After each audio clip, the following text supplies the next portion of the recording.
What's going on, man? Welcome back to the basement. I'm Ron, and we are gathered here today. It is another beautiful day in August, which means we are streaming. And we kind of have some work to do here, fellas. We're going to get into the Aiyuk. He signs his big deal. He's not getting traded.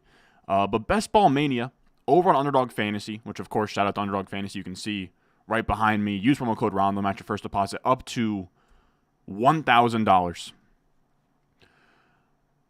BBM is filling, and it's filling fast. I have 15 drafts left. I need to get all of them done pretty much by tomorrow night. So I don't know how long we're going to go, but my goal is to get 3 to 5 of them done right here. Bang, bang, bang, bang. Back to back. Rapid fire. Not going to do any of the pleasantries up top here. We're going to get straight into a Best Ball Mania draft, and we're just going to let them roll. Because, again, I need to fill this very bad. We are sort of up against it. But how is everybody doing? We are here yet again, gathered in this here forum. Whoa.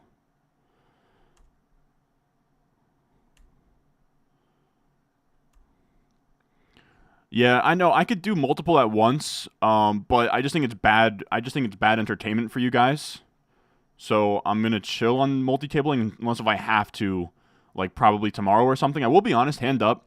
We were actually supposed to do a high stakes draft tonight, but it just couldn't work out. It didn't fill, and we were going to do a silver bullet for $1,200, but it didn't fill, so that's getting pushed to another day. I don't know when we're going to actually do that, but let's hop into it. I just put the link in the chat if anybody wants to hop on Underdog Fantasy and draft these teams with us, alongside of us. Again, let's not waste any time. Let's get right into it. BBM, you see max 15. We got 15 more. Let's get right in. All right, and there's actually a bunch of spots for you guys to come in. I don't know why I'm this zoomed in here. All right, let's see. Just going to get us set up here.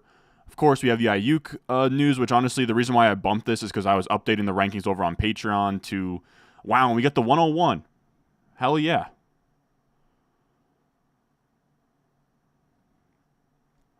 Hell yeah. You love to see that. We took CD Lamb at the 101 yesterday with the fine gentleman in stream. We'll probably go a little more boring and go McCaffrey this time. We shall see. How is everybody doing? Like I said, we're going to try and get as many of these in as we can until I get tired enough to want to go to sleep. So we're going to be hunkered in here for a second here. We got JE in here. Let me just say our pleasantries to everybody in the chat hanging out with us tonight. Ron, sir, definitely going to be wet. What's up? We got Sammy in here. We got Damon here. Yes, sir. Updated rankings. Already good to go. Underdog updated. Dude, I don't know who else is out here. You know, I'm a one-man crew, and we are updating these rankings damn near daily so that we are as good to go as possible. We got Pesky in here. We got Among Us in here. We got Catman. We got Alex. What's up? What's up? How are we? All right, so we're going to take McCaffrey. Yesterday we took Lamb with Jacob and Liam. When I'm doing one of these drafts solo, I do not have the balls to take Lamb, even though maybe I should. We got Hemslinger. What's up? We got a super chat already from Logan Davis. Let's see real quick. Let me get this. I mean, I mess around with this every single stream. I don't know why. I don't know what the deal is, but you just got to bear with me for a second here. Let's see. Would I be crazy at 108 to take A.J. Brown over someone that falls to me like Jefferson or Chase? In my humble opinion, yes. I appreciate the super chat.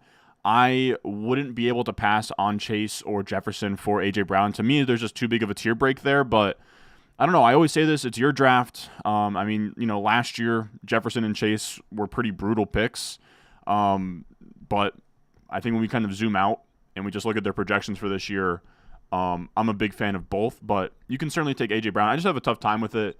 He's still yet to have even a 19-plus point per game season. We've already seen Jefferson and Chase hit 20-plus points per game. And I was looking at the stats, dude. It's crazy. I actually had a tweet today. The list of wide receivers to give you 800-plus PPR points in their first 45 games. That's how many games Jamar Chase has played. It is Odell Beckham Jr., Randy Moss, Justin Jefferson, Jerry Rice, Jamar Chase. It is just those 5. That is how crazy good Justin Jefferson and Jamar Chase are right now. And I just have a hard time passing on them. What else we got in here? Aiyuk or London? I'm still with London. I really I really didn't. What did I say? I didn't move up Aiyuk that much. I pretty much I moved Aiyuk like up a half a round, and I moved Debo down half a round. This is still a low volume passing offense. Both of these guys were just wide receiver twos in points per game last year. I have a hard time seeing how either of them finish like top 10 or top 5 and have like a massive ceiling without the other one getting hurt. And there is some downside with Aiyuk, fellas, of I don't know. He hasn't been in camp, so we don't know if he's conditioned. We did have, if you remember, Debo was a brutal pick in 2022. That's when he held out.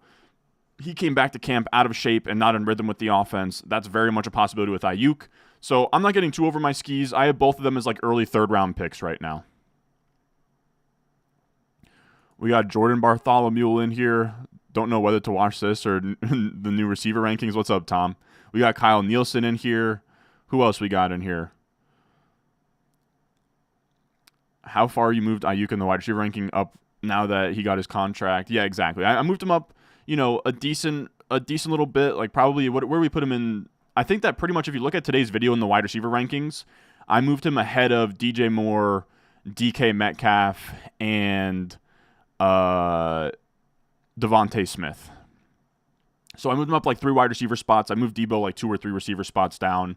Nothing too crazy because my where I had him ranked was like 80% outcome that he just stays on the Niners. We got Kari in here. What's up, Kari? We got Alexander. What do we got? Not to yum another man's yuck, but I really appreciate all the work you put in this summer. Thank you, man. Who's your 46 ranked wide receiver? I think it's like Hopkins or something. What's up, Ron? Just use your code signing up for Underdog. Hell yeah, ready to dive first into a... I can't repeat that, but I do appreciate it, man. Holy shit.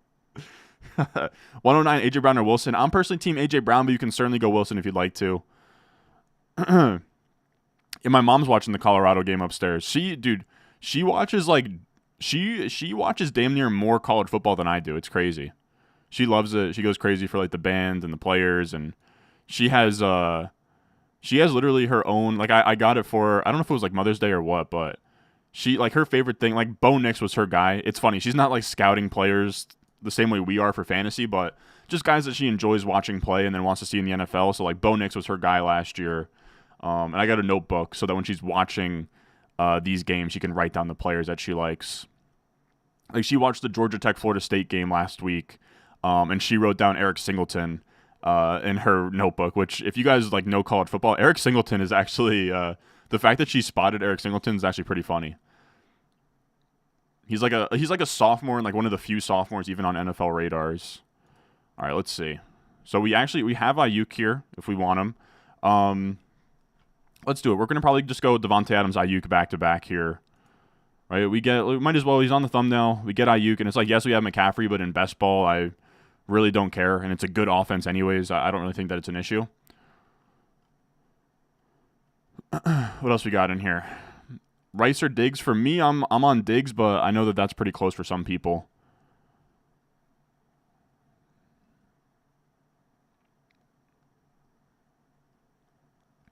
What else we got in here? Imagine taking Debo at the 1-2 turn. Yeah, I haven't taken much Debo in Best Ball Mania because he just goes that high. I don't know. People kind of got out over their skis when the Aiyuk stuff first went down.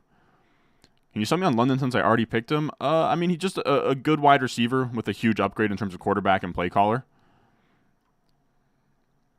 Are you also worried about Chase not practicing? A little bit in that same degree, but I think there's more margin for error just with him having the connection with Burrow dating back to LSU, and then also, high volume passing offense. If he starts slow, it's not a big deal. Aiyuk has such a thin margin of error because, again, like I talked about this in the video, and people really didn't like when I talked down on Brandon Aiyuk, and it's just like he had a 5+ FPOE per game and 3+ yards per out run. That is that's what Tyreek Hill did last year. If we're talking about just like single player efficiency on a per route basis, he needed to be damn near best in the world just to get to a wide receiver 15 point per game finish. So when you're threading that thin of a needle with efficiency on low volume, like I think he had just like 75 catches last year, Aiyuk, and he turned that into a monster year. He could certainly do that again, but with Chase, like if he starts out slow and it's like a conditioning problem, I still think, again, he has the rapport with Joe Burrow dating back to LSU, and then also there's more margin for error. There's just going to be so much volume and passing to go around in this offense where it's literally just Jamar Chase, T. Higgins, and then the third pass catcher is like Gesicki or Yosivas or, you know, Jermaine Burton. So there's going to be plenty of targets to go around to the top 2 guys. Whereas, again, with the Niners, you're really threading a thin needle where they're going to be like bottom 5 in pass attempts. And they have 4 studs to distribute those to.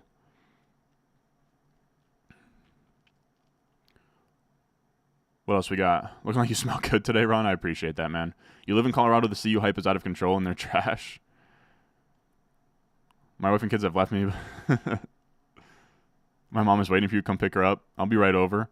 Is Barkley over Taylor okay? Yeah, I mean, I personally have Taylor over him, but I have him in the same tier. How do you feel Nico and Kupp at 2-3 turn after McCaffrey first? I think that is sex, damn near. Just finished 2 drafts and took Debo in both. Damn. Was having a great argument between Olave on the Niners and Aiyuk on the Saints. Aiyuk definitely performs better, whereas if Olave goes to the 49ers, it would be a lateral move. Huh. That's interesting. I like Olave over Aiyuk right now, but that is interesting. If Aiyuk was on the Saints, he'd be like... I think that it would move him up, but not by a whole ton. What else? It sounds like Ron's got his mom doing the scouting for the 25 rookie rankings. Dude, she loves it. It's crazy. You think Devontae Adams is going to have a decent year? I mean, at the 212, I'm fine betting on him being good. And especially in best ball when I don't really have to have the headache of, like, is Gardner Minshew going to be asked this week? I think he'll have a decent year. He didn't really show any signs of decline last year. I will say, I say this almost every stream, fellas. Until we get to, like, Tuesday of next week, I haven't even looked at week 1. I promise you guys, like, I know... fantasy football is so funny because there's 100% a very big psychological aspect of it, and it feels very comfy. I think it feels very comforting for a lot of you guys to have your flex and everything already thought out, but we're so far away. Things can happen. You know, players can get hurt. I don't know. My gut is Aaron Jones over Odunze, but my biggest piece of advice would be not to worry about your flex a week before the games kick off. You know, I would just sort of figure it out on Wednesday, Thursday morning, somewhere around there. Any players not in the top 200 that have moved into the rankings now? Emmanuel Wilson, the third stringer for the Packers, who with Lloyd banged up, he's actually, like, we're talking like really deep leagues, but Emmanuel Wilson is interesting. I also moved into it. Luke McCaffrey, like we're talking the fringes of top 200. Who else kind of made it in there? This wasn't recently, but I put Ben Sinnott in there. Of course, Samaje Perine, Jordan Mason. I said that those are some decent names to think about. Let's see. So we're going to be on the clock at pick 48 here. Let's see what Alton Berger does here. I have a couple of ideas. Wow, and he takes Terry McLaurin. I'm actually kind of stoked to take Kelsey here, even though we don't really have any kind of stacking set up with Mahomes. I think we'll probably go Kelsey Pickens. Yeah, I like that. We'll go Kelsey, 8 picks, passes ADP, and then we'll take Pickens on the other side of that Chiefs-Steelers game. And Pickens before the Aiyuk buzz was like... I might be wrong, but I could have sworn his ADP was like in the high 30s before the Aiyuk trade scares. Pickens gets a slight bump too. I will be honest, I've been ranking Pickens as if the Aiyuk stuff isn't really happening, so I didn't really touch him, but that's where I'm at. A.D. Mitchell clears Jefferson.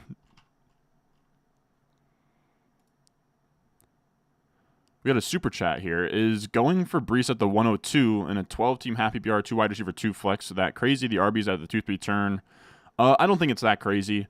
I have the top 5 all in the same tier, and if you want to take any of them in any order, I think that you can. And the top 5 being McCaffrey, Tyreek, CeeDee Lamb, Brees, Bijan. You can take those in any order you want in the top 5. So Brees at the 102 is not crazy, no. Especially in an RB hungry league for sure. I just answered this earlier, but drafting Garrett Wilson over Jefferson to me is crazy. It is. That's always a funny question I get of like, is this crazy? I don't know. I mean, it's your team. You can kind of do whatever you want, but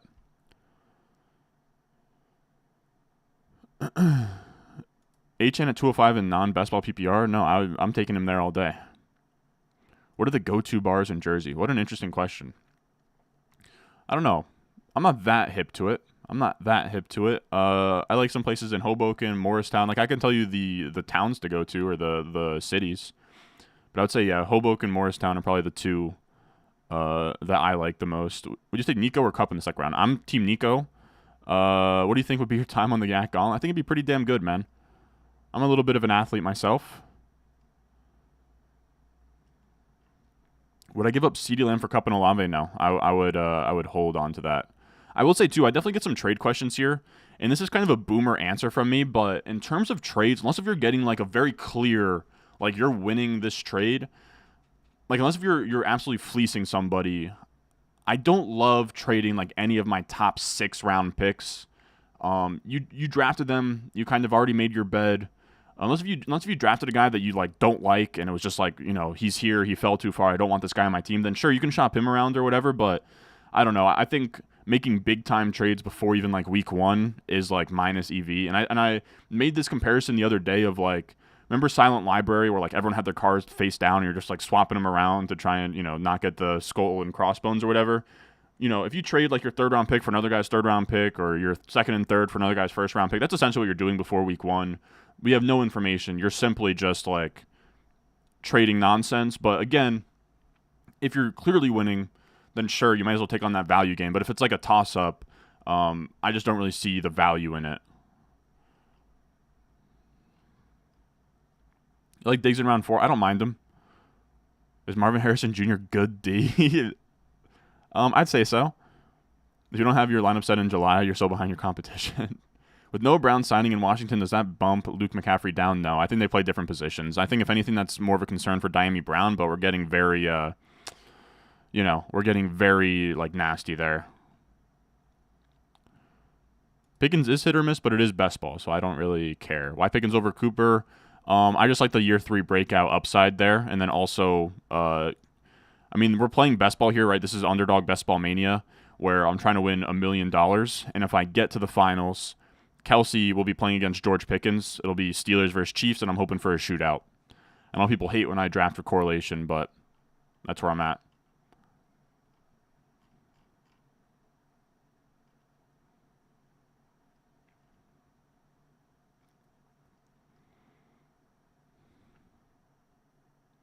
People want to find out what bars to find RSS at. You see the Flock League where Bush got cooked for his team, took Wilson over Jefferson at 8, and got flamed for it.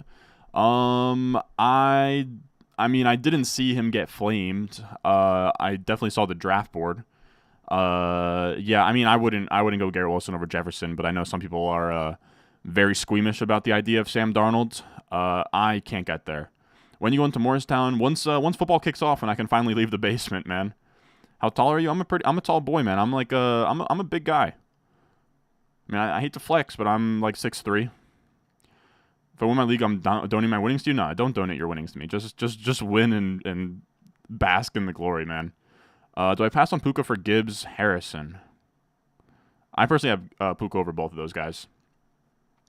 Thoughts on the Saints' backfield? Kamara to me is washed. Jamal Williams is an 18th round pick. I think Taysom Hill is the guy to get late.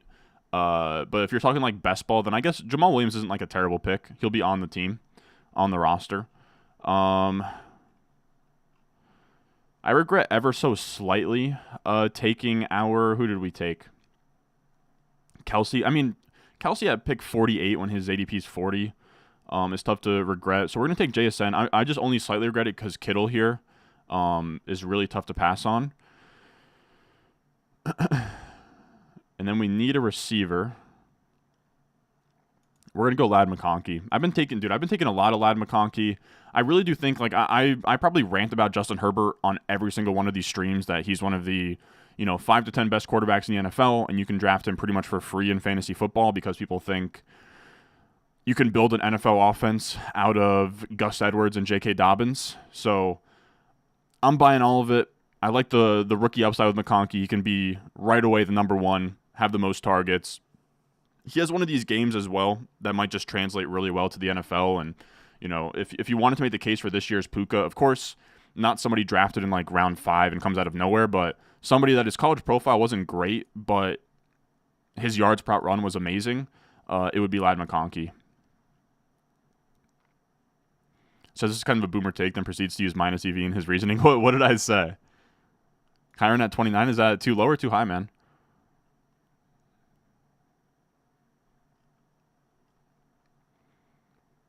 I still have Debo over Aiyuk after the re-sign. Debo outscored Aiyuk last year on a points per game basis, and he's been there at camp building a rapport. Hoping for a Steelers shootout is a bold move. I don't need a shootout. I just need a Pickens touchdown or two. What have we done so far? We started from the 1 spot. We went McCaffrey, Devontae Adams, Aiyuk, Kelsey, Pickens, JSN, Ladd McConkey. That's where we're at so far. What else is in here? You're 6'3", what a beast? Not really, man. Am I crazy for taking Worthy in the 7th to stack with Mahomes? Nope. But Worthy over Flowers, Higgins, Reed. Worthy over Higgins is a little bit rich for me, but if you had Mahomes and if you're that stacked to the point where in the 7th round you can take those receivers, you're probably all right. 6'3" on single is crazy. I'm married to the game. Married to the game, man. No, it's crazy, man. What do you mean Jacob's screaming right now? Oh, because I took Ladd? Dude, we streamed it last night, but long-ass stream last night. But yeah, dude, I have a lot of Ladd McConkey in Best Ball Mania. Check out the 47. Does the Pirine move affect the ADP that much? In my eyes, it does. His whole ceiling case was that McKinnon was gone and that he averaged 20-plus points per game without McKinnon. And now Samaje Perine is pretty much the same guy as McKinnon, and if he's there, that's an issue. Yeah, I like Luke McCaffrey late as well. Then we got Josh Gordon in the chat. Damn, bro. Yeah, Jacob's a big boy. I'd still give him work in the low post, though. I'll tell you that much. Who else? What else we got in here? Is it worth taking Hurts in the 3rd or waiting for someone like Goff in the 9th? I like somewhere in between. Like, I think Kyler in the 7th is really nice. Yeah, people are saying, this guy? We got this guy from number 5 spot, taking Laporta, Kincaid, Kittle. This guy has Lamar and Kyler. A lot of interesting teams here. I haven't really been breaking down the teams. I've just been trying to interact with you guys. But, yeah, clown draft room. But this is why we draft. And, it's partly why. The other part is just me being a procrastinator. But, yeah, these rooms can get really weird at the tail end of August. We have the most information at our disposal here. One of these picks will certainly be Jaylen Warren. Probably going to be 2 running backs here. We're going to probably go Jaylen Warren and Javonte, if I'm being completely honest here.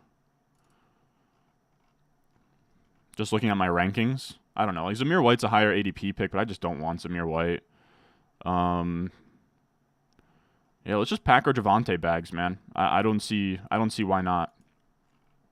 So I like that. Now, from the 1 spot, we went McCaffrey, Devontae Adams, Aiyuk, Kelsey, Pickens, JSN, Ladd McConkey, Warren, and Javonte. We got our wide receivers in when we needed to. And then once the wide receiver cliff kind of came, right? Like, once you get to Jameson Williams, Hopkins, Sutton, I kind of hate the wide receivers. So that's why we pivoted back to running back there. Debo will miss 2 to 3 games minimum. I guess, man. None of us have a crystal ball or anything. Love the drafts with Jacob. People were saying it. Maybe I should find a way to make a series with Jacob and Liam. I don't know if it would be a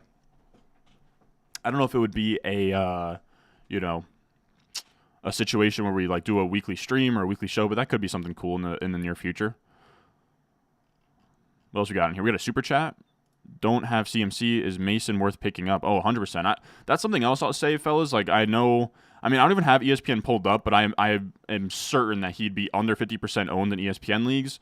Jordan Mason is absolutely worth a pickup in your home league. If you already drafted and he's hanging out on waivers, go grab him. For me, I have him like right in the same tier as Tyler Algier and Braylon Allen as like premier handcuffs. He's right there with them. You take Jacob's ankles if you ever stepped on my court. Well, I'm not as good as from the perimeter, but get me in the low post and I'll look like prime Jahlil Okafor at Duke. You think there's a chance the Chiefs rest Kelsey for the playoffs, or that he doesn't care about the regular season at this point in his career? I think there's a slim chance. Like, I haven't been drafting Kelsey a ton. I'm not a huge fan of Kelsey. If he falls to me or if I have a Mahomes stack, I'll do it. But I think there's some reason for concern with Kelsey for sure. Was Jacobs over Achane a crazy pick? In my eyes, he is, but some other people know. What else is in here? Javonte's a nice pick at that spot. I appreciate it. I love Javonte. I'm trying to get as much of him as I can. You think CD will have the most fantasy points again? I think that he's the favorite too. Braden Narvison season. Love that dynamic last night with Liam and Jacob. Wilson is this year's wide receiver 1. He could be. He could be. Jacob was great, and I imagine he'd be awesome to stream weekly with because he goes on massive dialogues. Yeah, he is. He's very easy to just, you could kind of just get him going. And yeah, he's people like it is funny like when I bring those guys on, people aren't familiar with them. Like those are two of the smartest guys that I know, and I enjoy having them around to challenge my ideas. Jacob is a lawyer, and he writes. His Substack is like sometimes it's just so out there that it goes over my head. And like last year, he started like comparing running backs to balloons, and he starts making these metaphors. And smart guy, thinks about things very strategically. Very well studied and well versed person out there. Meanwhile, my only form of education is County College of Morris. Then you have Liam, who was a chess teacher, plays high-stakes poker, like all-game strategy. Liam is obsessed with and really good at. And this is, not making content, but putting his money down is literally his day job. So two guys that are very smart, very sharp, that I like to talk with. All right, so what are we looking at here? Damn, I would have loved Purdy if he was here. Let's go Corum. We've actually been taking a lot of Corum recently. I hate going this running back heavy when we already have McCaffrey, but none of these quarterbacks really make sense. Right? Yeah, Miami and Detroit do nothing for us. And then we'll take Jalen Polk. It does suck that I don't know. Seems like A.D. Mitchell's been tougher and tougher to get. A.D. Mitchell is probably like my favorite rookie receiver to draft right now, but he keeps inching up.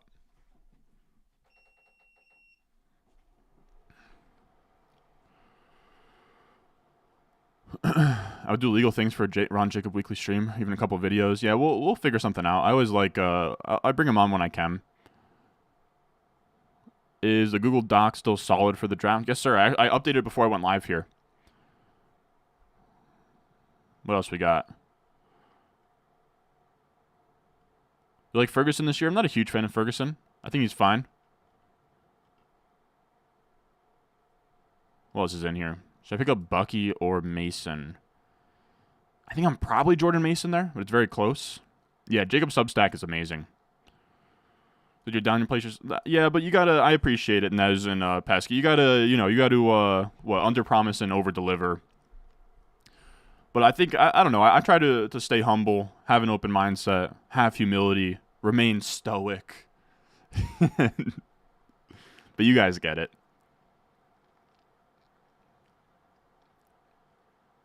Are you high on Drake London this year? I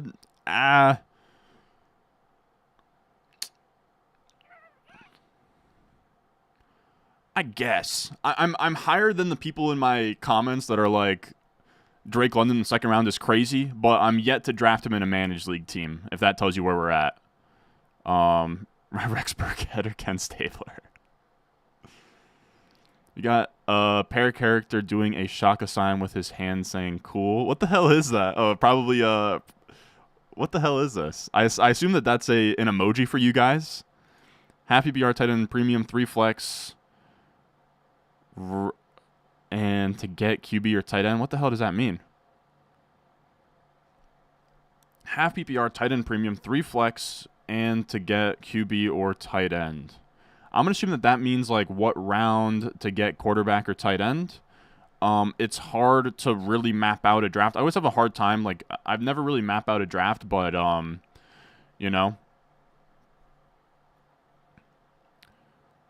Oh, just like what round to get quarterback or tight end. It's tough. In terms of tight end premium with tight ends, you're getting, your elites, like the top 4 of Kincaid, McBride, Laporta, Kelsey, in whatever order you like them in, should go in the second round. Andrews 2-3 turn. Pitts, Kittle, Ingram, 3-4 to like mid fourth, and then Bowers and Njoku somewhere in like the late fifth to mid sixth, and then quarterback still the same as always. I think I actually mapped that out pretty good off the top of my head.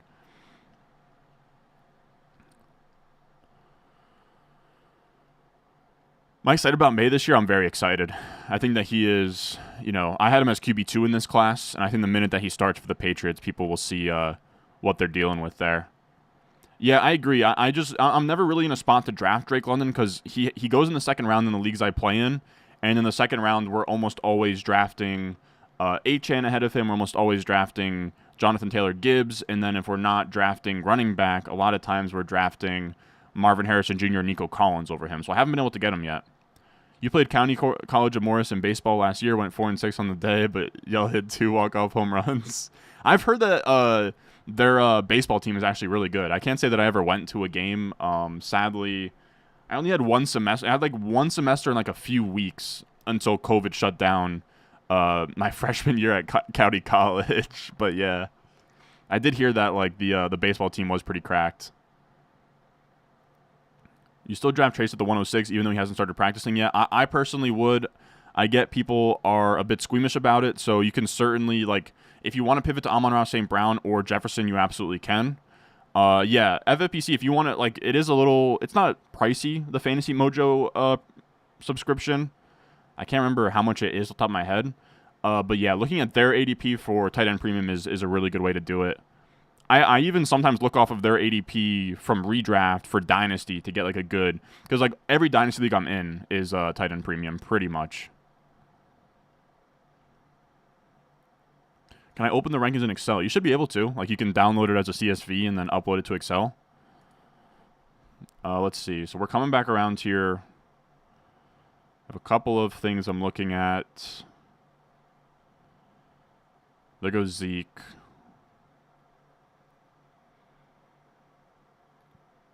So for sure we're going Justin Herbert. For sure we're going Justin Herbert. And then we have Tua really sliding here. And we can kind of figure it out later with him.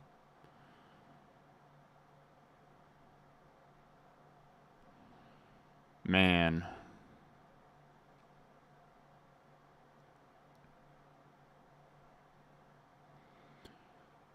No, I can't do the Tua thing. I was debating it, but I would rather Jalen Wright. I would. We can take Jalen Wright and then be done at running back.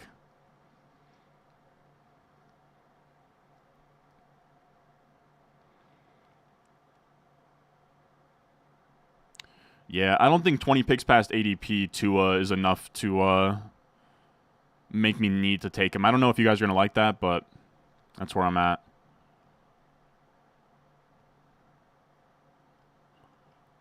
Oh, the FFPC website itself has it, huh? Yo, chill. Feeling good after getting Aiyuk in the 5th now? Yeah, that's sweet. Just drafted with help from your rankings. Love your videos. Thanks. Hell yeah, dude. Let me know how your team turned out.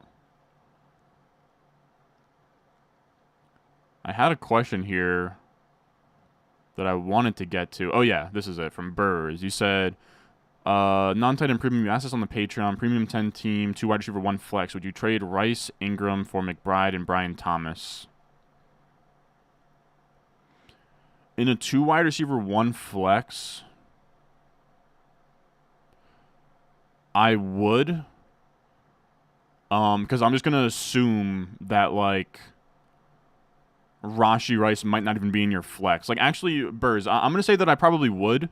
But I am curious. Let me know like what your starting lineup and like bench options look like. Or really, I just care about what does your wide receiver lineup look like? Because if Rashee Rice is like your wide receiver 4, and he's not even in your starting lineup, then I think that you're absolutely good to do that. Because in a league like that where it's 10 teams, 2 wide receiver, 1 flex, I do like the idea of prioritizing McBride and just stacking the hell out of your starting lineup, just like making sure you have elite tight end, elite quarterback, and everything.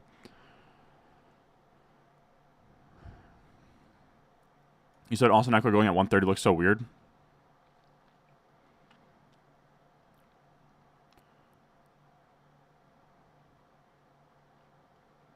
Said over under percentage of teams with a team named Hawk Tua. Yeah, God, I've never liked that meme. I'll just be honest. What do you think about Bijan at 10? I mean, if Bijan ever made it to me at the 10 spot in any draft, I would hit the gritty. Thoughts on taking Chubb? He's going to play this year. I'm not huge on him, like especially in redraft managed. If you have an IR spot, maybe, but he's still one of those guys where he's a high enough profile name that you're not going to get any value on him. Just driving my rankings from the 8 spot. You went Chase, Kyron, Achane, Neighbors. Okay. I mean, those are 4 solid players. Torn between Brees or Bijan at 4. I personally like Brees there, but you can go either way for sure. You went Burrow, CMC, Achane, Puka, Debo, Neighbors, Pitts. Yeah, I mean that's a cracked team. Yeah, the fact that, like you said, getting Achane, Puka at the turn after going McCaffrey is pretty crazy.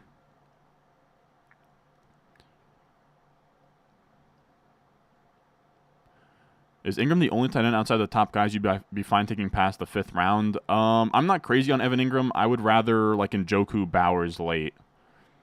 What are your thoughts on Christian Kirk at 9? What do you mean 9? Like 9th overall, 9th round? Yeah, rip Pretty Ricky. Pretty brutal run out for him. He like deletes his account today.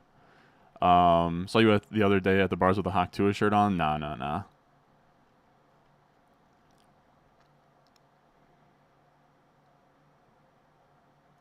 Had Jefferson or Bijan at 9, took Jefferson, then you got Taylor and Achane after. I mean, yeah, that sounds pretty great.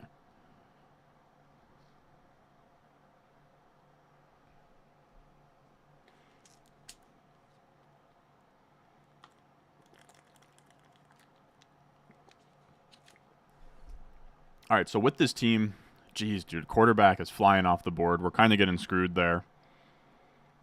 So Seattle's gone. All right. Kind of got screwed there ever so slightly. We'll see what comes back to us. I have a couple of ideas. You guys know I'm going to try and land this plane. We almost always do. That's the beauty of this whole thing.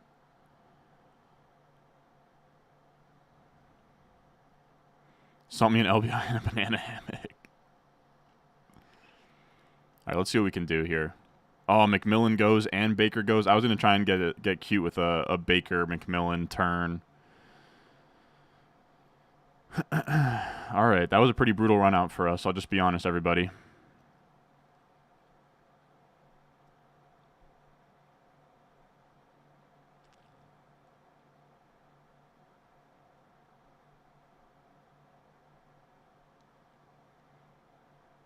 I'm going to go Pearsall.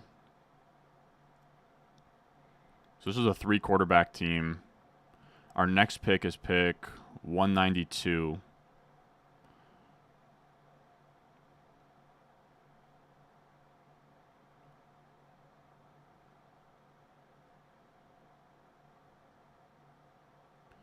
We're just going to lock in Drake May. I was debating getting cute and like trying to take Bo Nix and then push Drake May later. But we're going to go Drake May. God, this room killed me. This guy has Lamar, Kyler, and then still took Tua. I mean, that's ridiculous. Damn, dude. And I guess it's just what happens.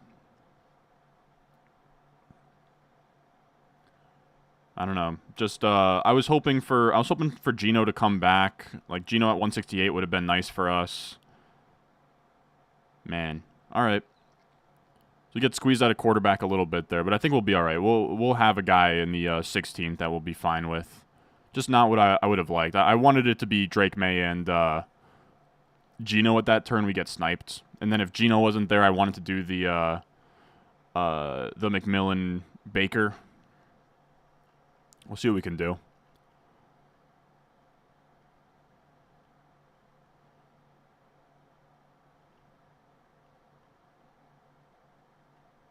Huh. Super chat from Cameron Chevalier.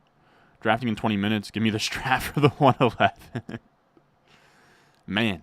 From the 111, I'm usually taking the best that comes back of A.J. Brown, Garrett Wilson, or Puka Nacua.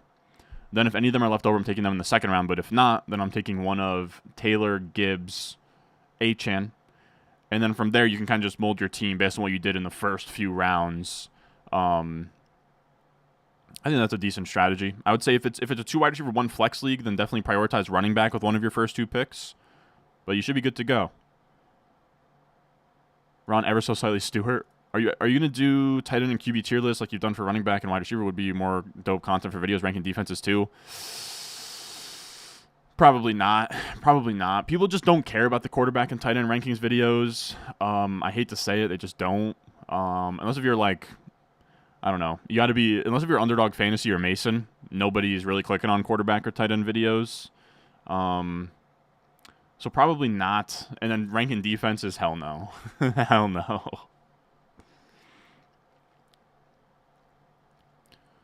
What else we got in here? Super chat from Bobby O. 14-team league, 2 wide receiver, 1 flex, 6-point passing touchdown. How does this affect my draft strategy? People in my league will grab 2 quarterbacks. I would say let them in a 14-team league. Like, things are going to get shallow. They're going to have to drop quarterbacks later on in the year. 6-point passing touchdown really only boosts your pocket passers. Doesn't really boost how much quarterbacks matter. Like, it boosts pocket passers. It sort of hurts guys like Jaden Daniels, Richardson, Lamar a little bit. Then 2 wide receiver, 1 flex. I would definitely prioritize elite onesies there, and like definitely running back. Like, you want to have a stacked flex, but you only need to draft 4 to 5 receivers through like round 10 in that format. So definitely would prioritize like a couple running backs. Elite quarterback or tight end could be nice too, especially in a format like that. But I think you should be good to go. What else we got in here?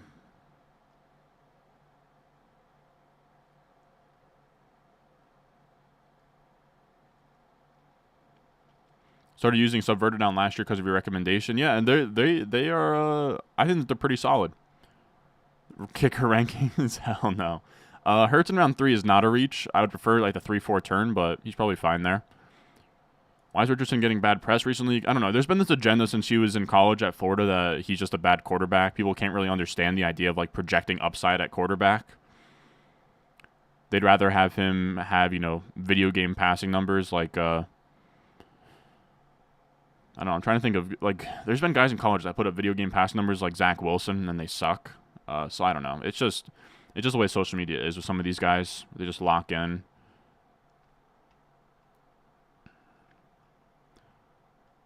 All right, so we got to pick at the turn here. Oh, my God, you're kidding me. You're fucking kidding me, man. I mean, that's a fine pick from you, but geez, dude, I wanted Knicks there. All right, we are gonna do this. This is gonna actually be a Justin Fields team. I don't know if you guys are gonna like that at all. We kind of are gonna need Justin Herbert to carry us early on. We're gonna go Fields, and then tight end. We're kind of free to do whatever we want. Actually, we're gonna sleep on tight end for another round. Pittsburgh, New England. We have Chargers. Let's do Pittsburgh, New England, Chargers, Chiefs. Let's actually do Malik Washington. I've been wanting to pick him a little bit more often in these later rounds, and then we'll just cap this thing off with a tight end late. All right, I think that's a pretty solid team. It's not my favorite team of all time. I don't know how you guys feel about Fields. I know that he's not starting week 1, but I'm still very much open to him being a late season hammer here. We kind of just need to hope that Herbert scores enough early on that by the time that Drake may get the starting role and Fields gets the starting role, that this team will be rolling. But if not, this team's probably dead. But we started McCaffrey, Devontae Adams, Aiyuk, Travis Kelce, George Pickens, JSN, Ladd McConkey, Jalen Warren, Javonte Williams, Blake Corum, Jalen Polk, Justin Herbert, Jalen Wright, Ricky Pearsall, May, Fields. We have correlation out the ass. We just need these quarterbacks to get going. Regardless, we're not going to wait all the way till this turn. Like I said, I need to get drafts in tonight. So we are actually just going to we're just going to hop right into another one. These are, again, best ball drafts. You don't have to set your lineup. You don't have to do waiver wire.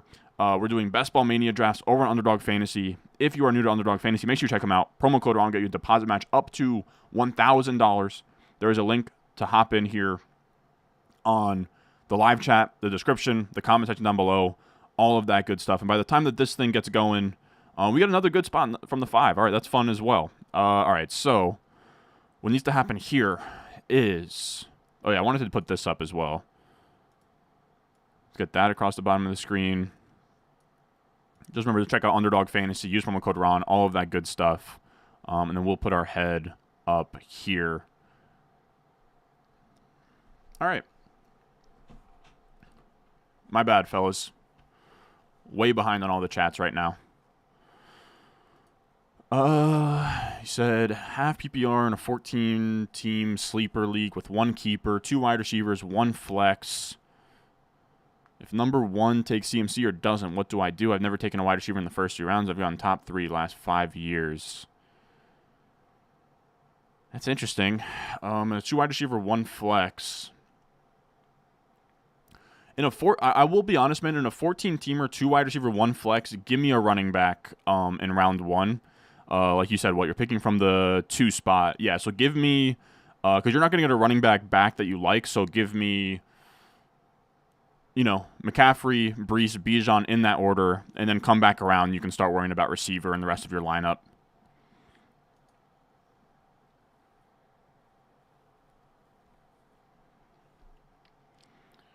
What else do we got? Are you maxed out on BBMs? No. That's why we're kind of cramming in drafts right now. I have 13 bullets left, and I need to get them done by tomorrow night. We're at like 95% full in Best Ball Mania, so I'm cutting it very close here. Can you do an IDP top 200? Can we get some background on Pretty Ricky? He's just a Twitter account that alleged to have an in. Damn, we got beat. Fine. I'm fine with Bijan there. I don't know if Nez is still here, but he's been hammering the hell out of Bijan. We got auto-picked Bijan there. I don't really care. But yeah, he's just a guy who claimed he had some kind of inside source with the Giants for a while, and then just like NFL Insider overall.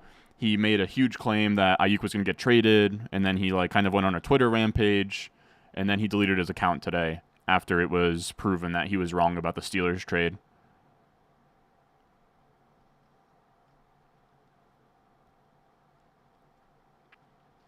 Can I request a Mastiff? No. I have to fill BBM right now.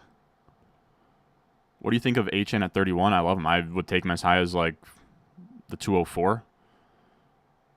What else we got in here? Start Amon-Ra at the 5. I did one with him at the 5 that I loved. Yeah, I mean, you can definitely take him there. I will say in a season-long managed, I'm more partial to taking Bijan or Brees, but I could definitely get behind it. Who was saying take it Dalvin Cook? No, sir. I will not have Dalvin Cook on a single team this year. Took Kincaid before Kelsey, Andrews, and McBride. Was that smart? I have them all in the same tier. Pretty Ricky had some ugly takes. Yeah, not great. He had some good ones too, but also you kind of look back and it's like, were these like really even good calls, or were they just kind of things we knew were going to happen anyways?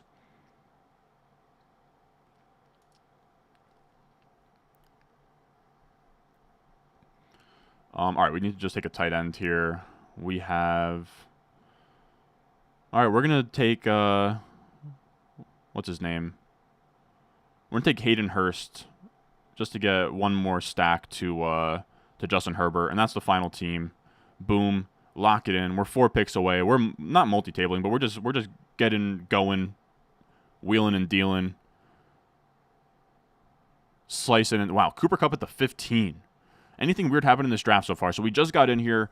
McCaffrey went, CeeDee Lamb, Tyreek Hill, Brees. I took Bijan, then Chase, Jefferson, Amon-Ra, A.J. Brown, Garrett Wilson, Puka, Marv. Wow, H.N. at the 1-2 turn with Marv. Drake London, Cooper Kupp. Wow, that's like the highest I've ever seen Cooper Kupp go in one of these. Super chat here. 12-team 2-keeper league, half PPR. You have Chase and Henry in the first pick. Best available is Saquon and Garrett Wilson. Don't know who to take. You have Chase and Henry, and you have the first pick. Best available is Saquon and Garrett Wilson. I'm personally very firmly Garrett Wilson there. I just have him in a tier ahead of Saquon. Personally, you already have a running back in Derrick Henry. You could have a pretty nasty receiver room there. What else is it? What else we got going on here? Bijan's going to be a monster? I hope so. This is a good question. At what point do you stop taking the wide receiver value and start reaching for upside players or lower-ranked running backs? Once I feel like my wide receiver room is pretty cracked out. So Debo's now sliding. We have Atlanta.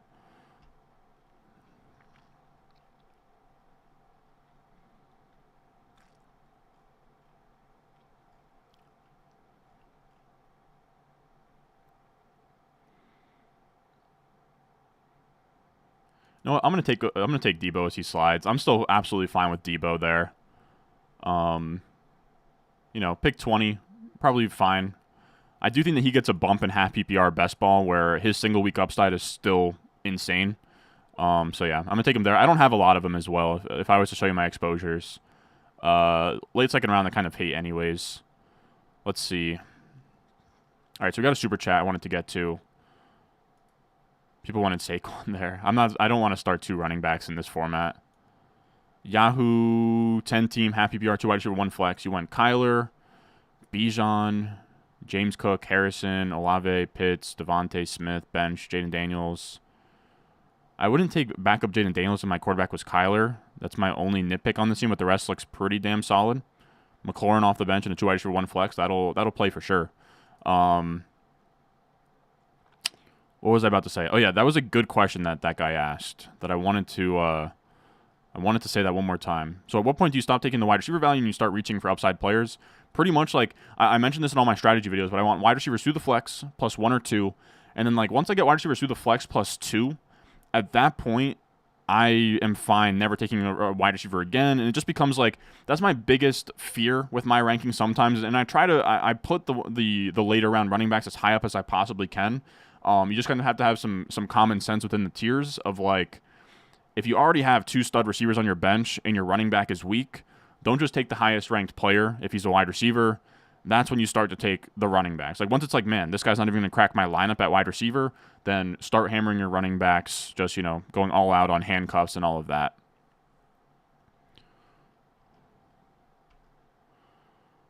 What else do we got here? Jamar Chase going that high still? I mean, I think that we've seen with Aiyuk and CeeDee Lamb that Jamar Chase will get a deal done and he'll end up being a value. Okay, wow, Devontae Adams slipped there, huh? No, people have been telling me I need more Devontae Smith. Let's take him here. This is probably a start through 3 rounds that I haven't done. So we went Bijan, Debo, Devontae Smith there. We'll see if Jalen Hurts gets back to us. How mad would YouTube be if you told people to Venmo and ask the question in caption instead of Super Chat? Not that mad, but it wouldn't be worth the hassle. I'm not bringing my mom on stream. No chance.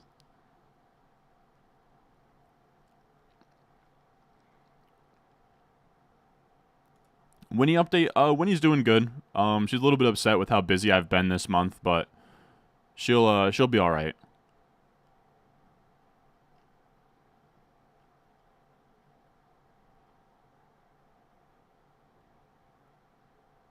Half PPR Waddle or Debo? Probably Waddle there for me. What else we got? What else is in here? I take guys like Rome or Dunze over Mahomes now. We talk a little about Justin Herbert. Like, what kind of build are you taking him? I get he's a great QB, but his skill positions are so meh. I'm stacking him. I am curious what format you mean. I'm assuming underdog, but I'm stacking him to a lot of Lad McConkey. And he's very easy to stack late because you have the Week 17 matchup versus the Patriots that are all free. Brendan Rice is free. Hayden Hurst and Will Dissly are free. Kamani Vidal is free, so that's where I'm at. Do you think Tony Pollard and DeAndre Hopkins for Rashad White's a good trade? I don't know. If it's a 2 wide receiver, 1 flex, and you don't need the depth, then I think so. Chase Brown, Jordan Mason, or Jalen Wright? Chase Brown for me in terms of what to stash. What else we got here? Did I mess up taking Kyron Williams to RB2 at the 301? I don't think so. I have Kyron Williams. Like I moved him down my rankings, but I still have him as an early 3rd. Do I like Christian? Like, I don't know what this question means, man. Do I like Christian Kirk in round 9 and Zay Flowers in round 6? I'm assuming that these are keepers, and I would say probably. What rookies are you cool with starting week 1? Marv and Neighbors are probably the only two, if I'm being honest, and then probably Caleb and Jaden Daniels.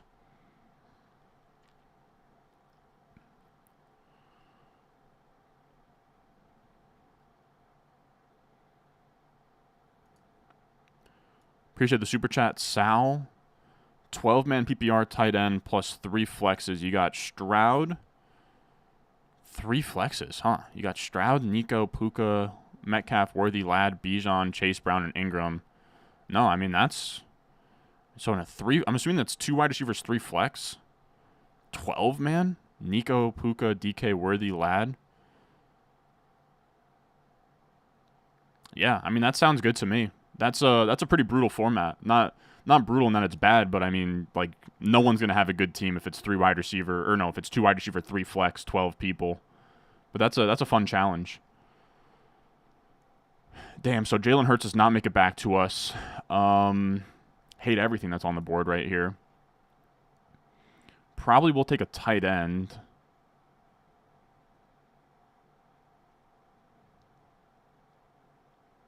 We took Kelsey in the last one. We're going to go McBride here. I've been wanting to take more McBride. We'll switch it up. I was debating taking Kelsey and see if we could get Mahomes to come back, but I don't think that we will. I'd be shocked if we got that. Hey, we got Angelo Severino in here. What's up? What's up? My dog, Sev. I was just saying, I don't mean to expose you, Sev. I don't mean to expose you. I'm trying to think of how to word this. But I've seen you in, I've seen you liking some WWE Instagram posts. Funny enough, I actually took my little brother. I feel like I've told this on stream, but I took my little brother to SmackDown at MSG in July. He's a huge wrestling fan. My little brother, I say little brother, and he's in, he is freshman year of college right now. So, like, not little brother, but my younger brother, I guess is a better word for it. And he likes wrestling. I went, and I've been sold ever since, dude. I've been keeping up to date on the PLEs, and, I don't watch every single match, but I haven't checked into wrestling since I was, in middle school, but it's having a little bit of a comeback. And especially when, like, sports aren't, like, in the summer when sports aren't on, it's actually pretty good to just have on in the background. Thoughts on Jonathan Brooks steals the job come playoffs? I do think so.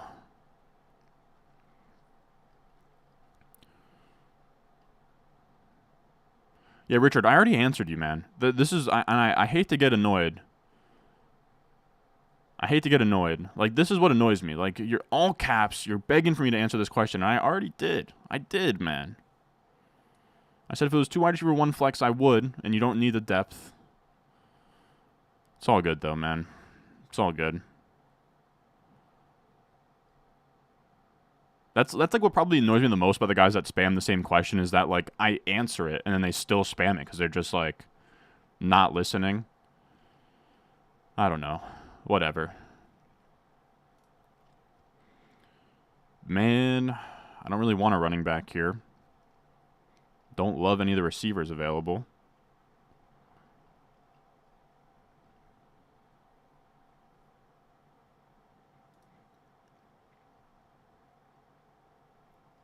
We're actually going to reach on Jaden Reed here a little bit. I think this is going to be a room where I'm going to sort of get locked out at receiver.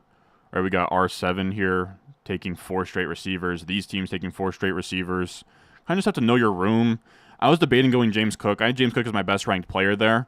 But we already took Bijan. We already took Trey McBride. And this is why I prefer taking receiver over Bijan here because it gives you more flexibility to pivot off of Jaden Reed to a running back. But our wide receiver room is already pretty weak. If we went away from receiver again and had just 2 through round 5, we'd be in a pretty rough spot. You had Jets-Giants night at DJ's? What's that? I can't say I'm familiar. I've been to DJ's once, and I liked it a lot. It was actually pretty sick. I thought I wasn't gonna like because it's like, I don't know, it's like very loud and it's kind of like it's like obnoxiously Guido. But yeah, ended up having a good time. That was we went like the first weekend in August, like August 1st. That's when we hit 40,000 subscribers, so we were like kind of celebrating that. I had some of my friends down there Yeah. Ended up, I woke up with like a mark on my elbow, and like my buddy told me that like I didn't get thrown out, but I certainly got ushered away. Is kind of the best way I could put it. um, they're making the drink strong. Is all I can really say about that. 12 team PPR, 2 wide receiver, 1 flex. Stroud, Achane, Montgomery, Hill, London, Bowers, Cup, Najee. I mean, dude, this team is cracked. This team is cracked. What do you think? I would say it's cracked. Let's see. What else we got in here? We got Eric in here. You went on a date with Caleb Braxton from the WWE? I don't know who that is. I will be honest. It's like slightly sexist of me. I don't really watch much of the female side of WWE. I'll be honest, but I do mess with Liv Morgan, Jersey girl. She actually she's like from not all that far away from where I'm at. What else we got in here? Real life, not fantasy. Is May going to be a player? I think he is, man. I do. He was my QB too.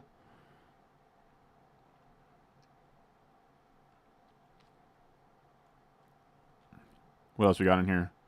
You think Keon is viable in the flex this year? I think he is, but not right away. No Lamar there. You guys are gonna hate this, but in this format, if I don't have a Raven, I don't want it. Would I pass on Hurts in the 4th? Yeah. If those receivers are on the board still, I would.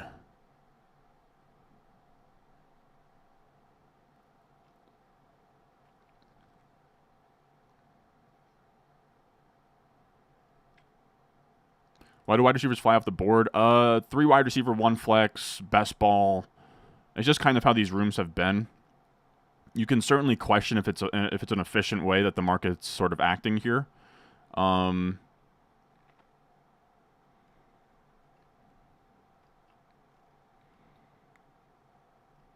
not even gonna take Keenan Allen. We're taking Christian Watson. We're gonna load up on some Green Bay.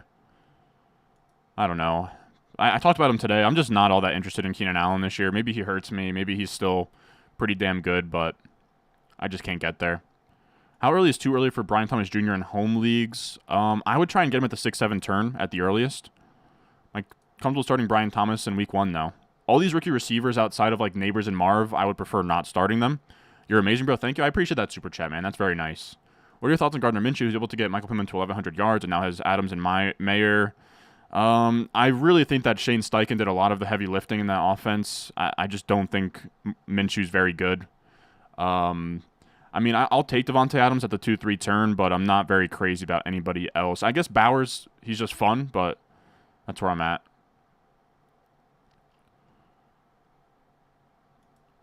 No, I don't even know who these players are, Patrick. We got Brendan Kovar in here. That's a hometown buddy. Brendan Kovar, man. I grew up playing football with Brendan Kovar. Brendan, I don't mean to expose you, bro. How many? I saw you're like transferring to UConn for track. How many years of eligibility you got there, man? I know you're cheesing the COVID rules, but no, Kovar, dude. This is a kid. It's always funny this time of year when I get people that I know in the chat. But yeah, I played football growing up with Brendan Kovar. Good kid. And Kovar's a guy too. I have a story with Kovar. This was back in my early fantasy football days. I had a league with this Brendan Kovar, and me and him are buddies.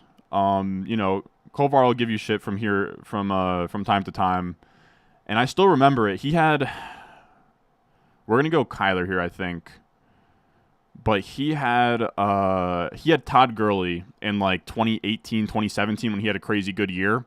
And that was the year that Gurley got hurt for the championship, and C.J. Anderson was the handcuff. And I hate to say this. I just want to reiterate it. I am 23 now. I was probably a junior or sophomore in high school. This was a scumbag move. But I just wanted to troll Kovar because that was a funny thing to do in my head. And I picked up C.J. Anderson off of waivers so he couldn't have him, and then he lost in the fantasy championship, potentially because of that, if I'm remembering that correctly. That's just something I just had to get that off my chest.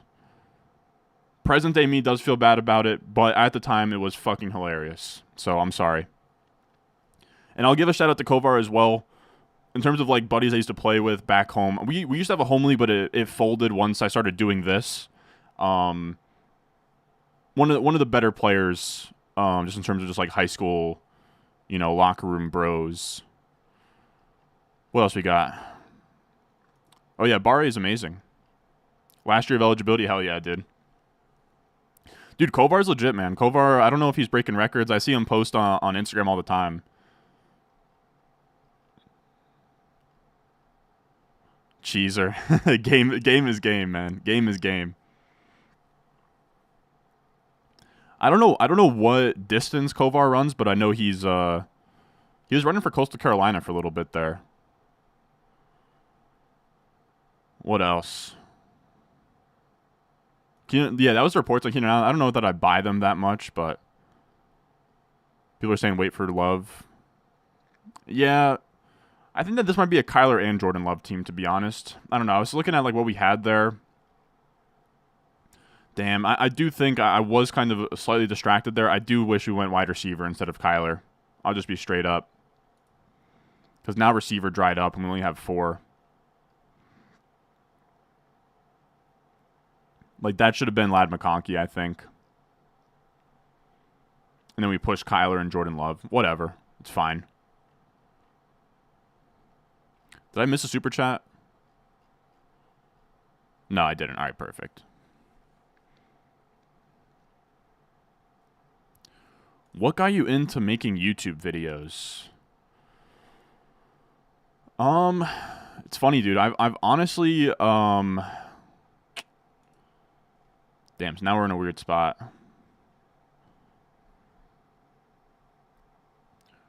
We pretty much have to go Jordan Love with the way we made this team. We're just going to have, this is going to be a really weird build of like 2 elite quarterbacks, but I think that's just kind of how we're set up here. So that's what we'll do. We'll go Jordan Love and Kyler. Again, I do wish that this Kyler pick was a wide receiver like McConkey. That would have been my ideal pick there, but I think we'll be all right. You have Kyron, Walker, Jones, Zamir White, Pacheco. Should I trade Pacheco for Waddle? Absolutely, man. Your receivers are Lamb, Aiyuk, Ridley, Wicks, Jay Williams. Yeah, I would do Pacheco for Waddle. Get all the Packers. Let's go. Top 2 offense in the league. You can win or make it happen. Yeah, I like it. I like it. We'll just stack them up. This is 3 wide receiver, 1 flex. Best ball. Yeah.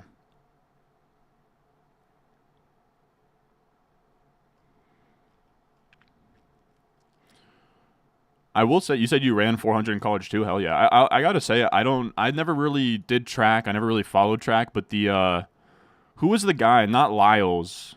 I don't even know his name, but the USA kid, I can't remember his name, but the one who was like, they called him like the Dead Man Rises or whatever, and he would like fell behind. I don't know. This is like the most generic explanation ever, but he fell behind and he like came back from, I think it was like 3 spots behind, like the final stretch of the race or whatever. This is a bad way to describe it, but anybody who knows about running track, they'll know what I'm on about. Let's do, so what, Arizona.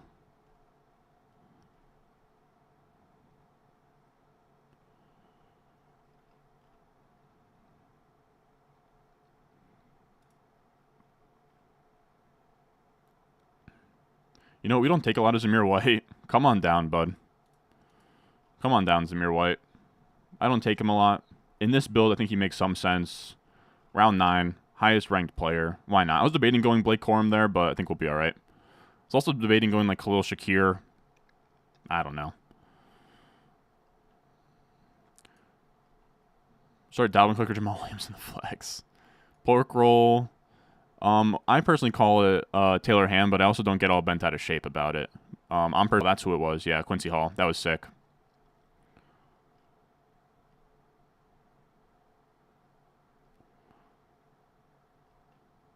Have you ever been recognized out in public? A handful of times. It's a very cool thing. It's a very cool thing, I would say.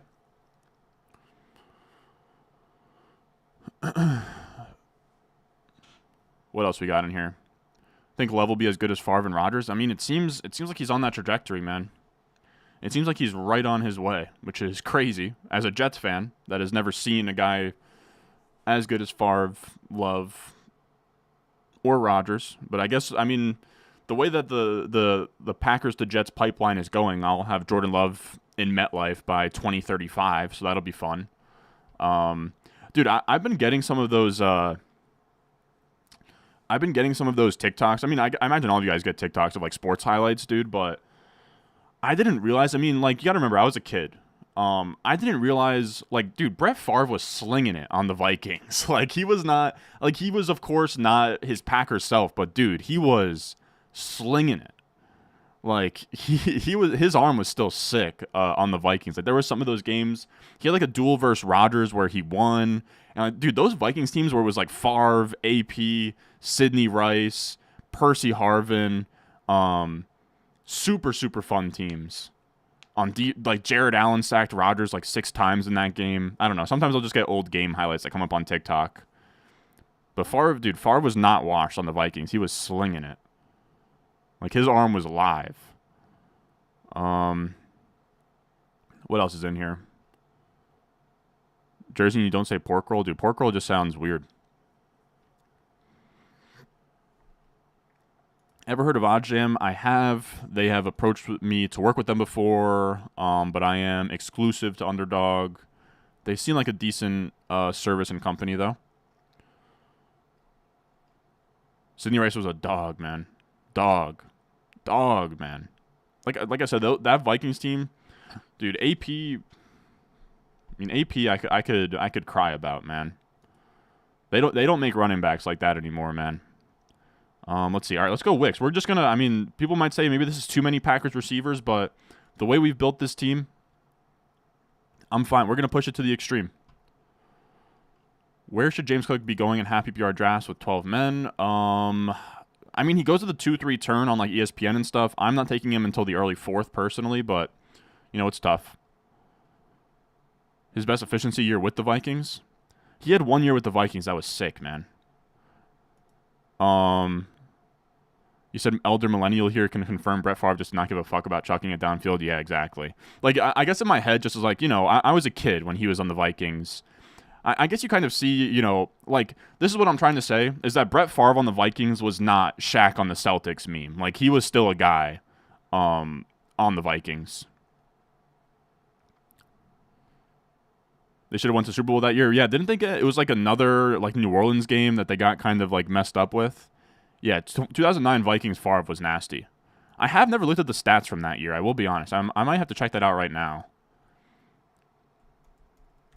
Because I don't know. You think about it, it's like, you know, he goes to the Jets. He kind of sucks, but he like dealt with an injury and never really took it seriously.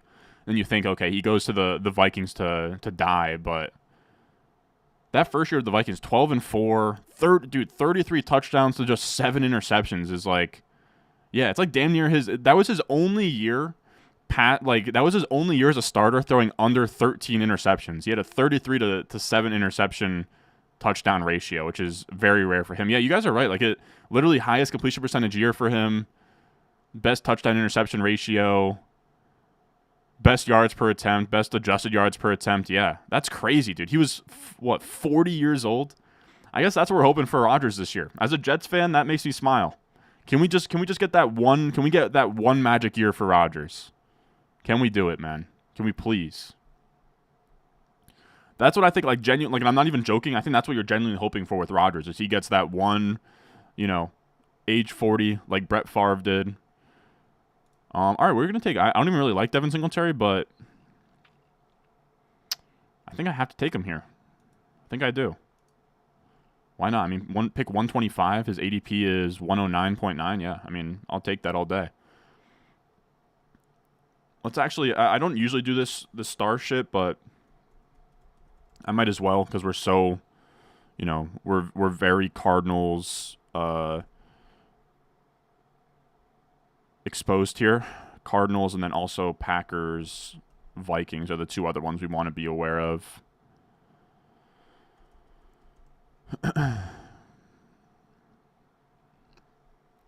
You guys are going to hate that, but I just want to get that set up just to make sure, because, like, I don't know, these drafts are always tough because, you know, I'm trying to entertain the chat. I'm trying to draft a good team as well.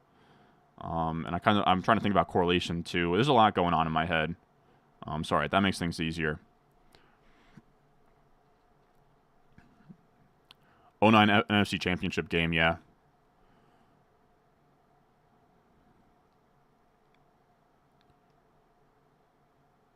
Would you rather have Jordan Mason or Jalen Wright? Probably. Man, I have them probably ranked really close. I think I would, even with Achan. I think I would break the tie to Jordan Mason, to be honest.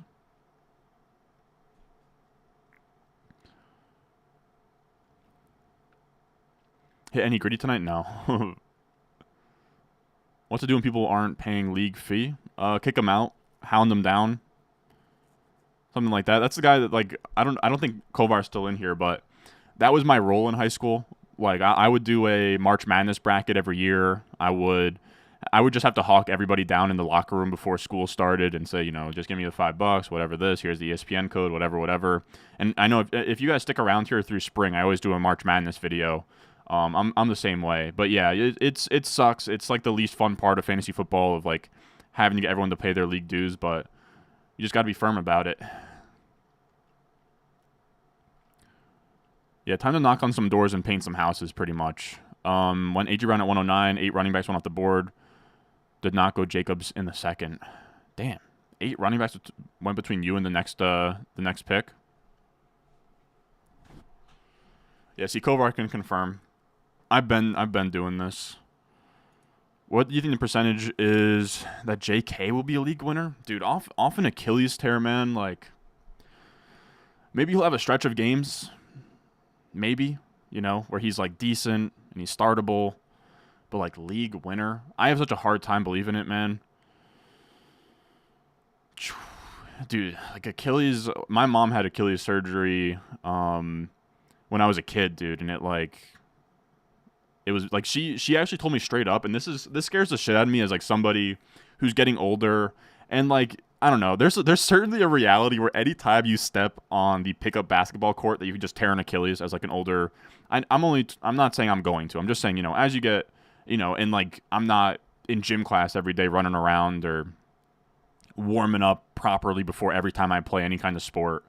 But she said the surgery to repair an Achilles was more painful than childbirth, and the physical therapy was worse than childbirth recovery, is what she said. So just keep that in mind.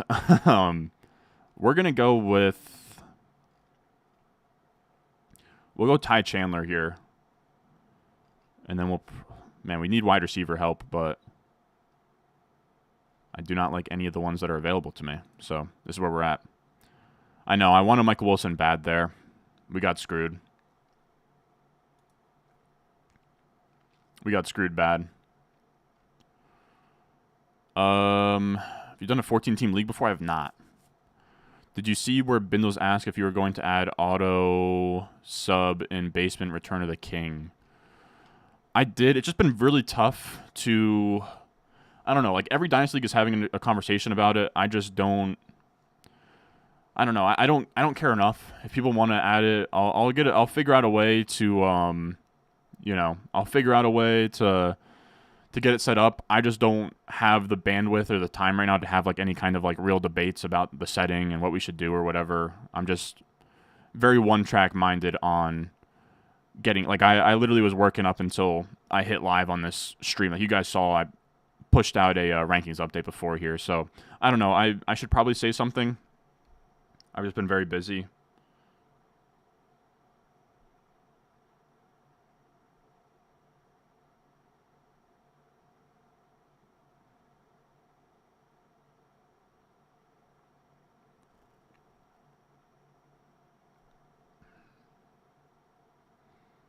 I need to be on my P's and Q's with these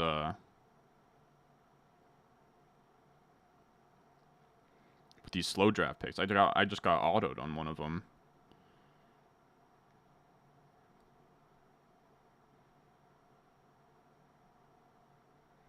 All right, there we go. I'm no longer on the clock in any slow drafts. Yeah, exactly.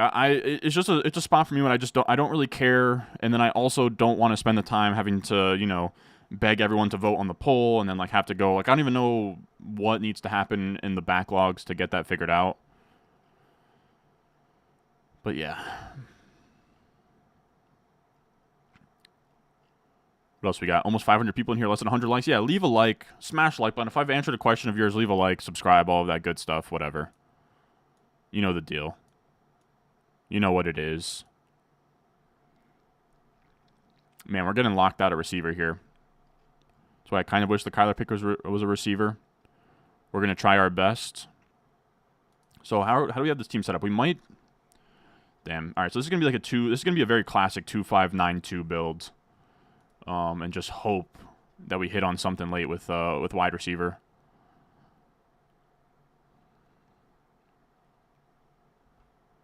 Let's see. All right, so let's actually go downs. Downs will work. Man, wide receiver gets dry. All right. We're going to see what we can do here. You had ACL, MCL, and meniscus reconstruction. Never went past 7 out of 10. Damn. That's a Nick Chubb injury. I'm not drafted. Aiden keeps asking me to draft Dalvin Cook. I am not drafting Dalvin Cook. I can't. I got front row seats to that show last year. I will not willingly draft him again.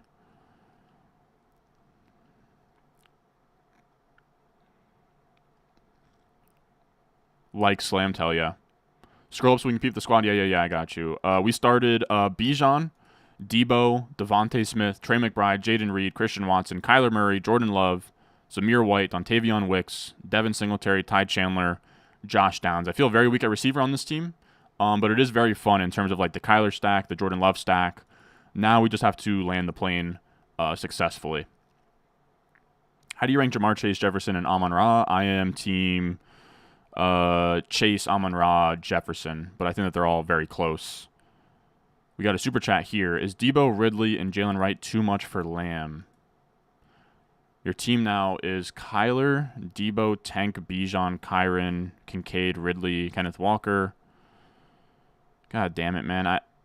I'd like to know what the starting lineup settings is. Kyler, Debo, Tank. I'm going to kind of assume... I'm going to assume it's 2 wide receiver, 2 flex, the way that you listed it. Debo, Tank...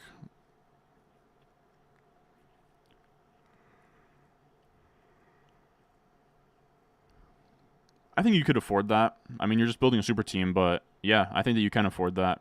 Because you make that trade, Ridley and Debo gone. But you then have CeeDee Lamb, Tank Dell, Brian Thomas Jr., and Christian Kirk still with Kenneth Walker in a flex spot. I think I would. I think so. It's close. I will say. I'm kind of anti-trading this early, but definitely do your thing. Slows are now an hour clock. Jeez, dude. Who else is streaming every night of the month before kickoff? Ron is to go. There's one other guy. What else? Patreon stuff has been great. I appreciate that, man. I appreciate that. I sometimes get messages where I get upset and like people struggle to find the stuff that they're looking for, or like, I got a message today that a guy was like underwhelmed, but I think that he just like didn't know how to get on the Discord, and then I don't know. I get upset, but then it's also like 0.1% of the people on the Patreon, and like everyone that has a functioning brain and can just navigate a website and join the Discord are all pretty happy. Like I did a poll in the offseason of like, you know, are you happy with the experience? Could things be better? And like it was pretty overwhelming. Like this is dope. We're gonna go Jalen McMillan here. We just have to keep hammering receivers.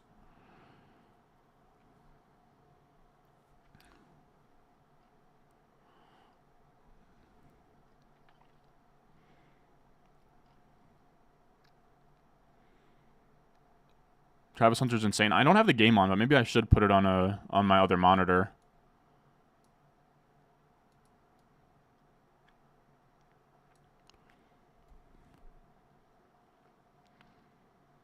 What's up, Ron? Enjoying the stream as usual, and like the one with Liam and Jacob last night. Have you ever done some with other underdog guys? I think you and Nev would make for a fun stream. Yeah, I've just been, guests are sort of funny. Guests are funny. When we do the high stakes drafts, you guys really like them, but when I bring on guests for underdog drafts, nobody really seems to care. Um, but I guess I shouldn't really care that much. It's just like it's tough. I want to bring guests on, but then the more guests I bring on, the less time I have to interact with you guys, and then I sometimes will get comments of like, he has this guest on, he doesn't really care what we're saying about, and it's tough to juggle the two. Like if I have a guest on, I'm no longer interacting with you guys. So I don't know. I am thinking like maybe next offseason I will do something like Pete Overzet's Best Ball Breakfast, where he does one draft solo, and I could do one draft solo talk with you guys, and then the second or third drafts will have guests on. So I don't know. We'll see. I have the game on my other monitor right now. Yeah, 2 wide receiver, 2 flex. I think I am, but definitely thinning out your depth a little bit.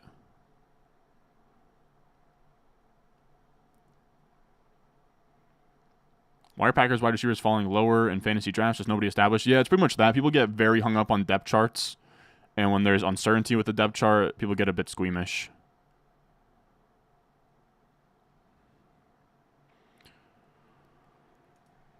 All right, let's take Greg Dortch. We're gonna land this plane, fellas. I'm liking where we're headed right now. I really like where we're headed. You think Hunter's playing cornerback or receiver in the NFL? He's played every snap today and had 3 touchdowns. I saw the first touchdown he scored. He's nuts, man. It's truly like he's the closest thing to Shohei Ohtani we've had in football. It's very interesting, dude. It's very interesting of what he's gonna do in the NFL. I do wonder if he sees the contracts that like Aiyuk signed today and like Jefferson this offseason and CeeDee Lamb, and he says, you know what, let's do receiver and chase a bag. But you do now have Sauce Gardner. His contract is going to come up very soon here, and he could fetch, something that's not all that dissimilar from what like the big time receivers just signed. So I don't know. It's crazy. I think that he's genuinely in play to be the first overall pick in this draft. At top 5 talent. He is a really, really good player. It's crazy. I've never seen anything like it.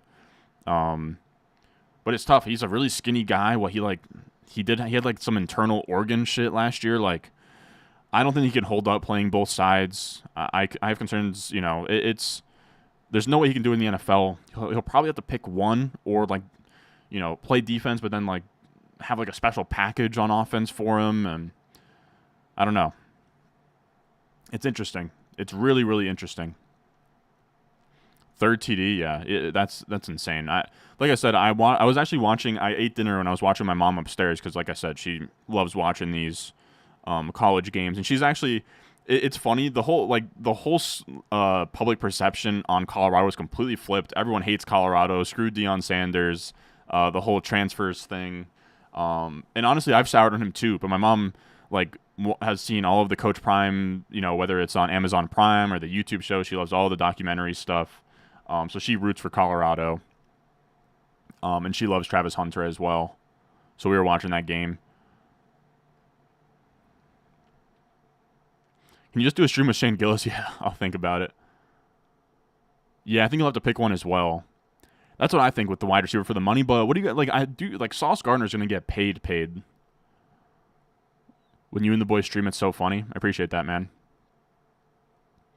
That's a certain interaction though. Like it's a different story when I have somebody that I've never interacted with before, and I'm trying to keep things like I've already said in general I don't really like hosting. I don't love. I'm trying to get better at hosting, but it's tough, man. If you bring somebody if I bring someone on that I've never had on before and I don't have good chemistry with, and I'm just trying to establish a connection with them.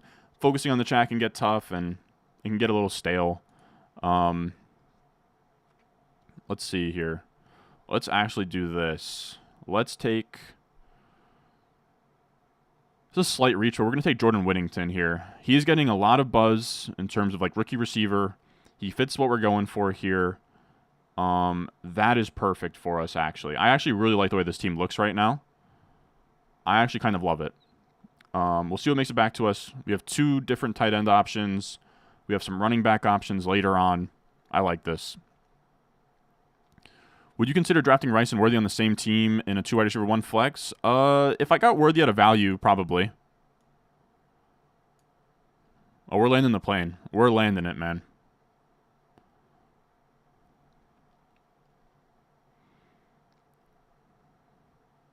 Yeah, Hunter for Dynasty is interesting. I actually have him on a Devi team right now, which is very fun.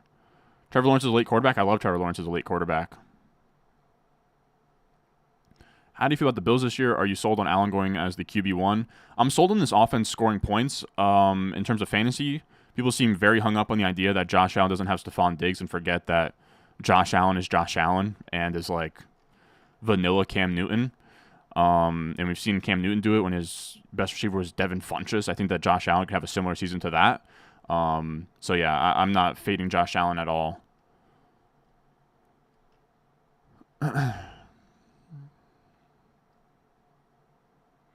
My mom is really cool, man. My mom is really cool. She literally let me I graduate community college and I could have gone to a 4-year, go to Rutgers like I was supposed to.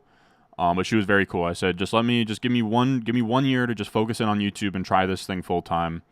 I bet on myself. She was very supportive. And the rest is kind of history. Let's see.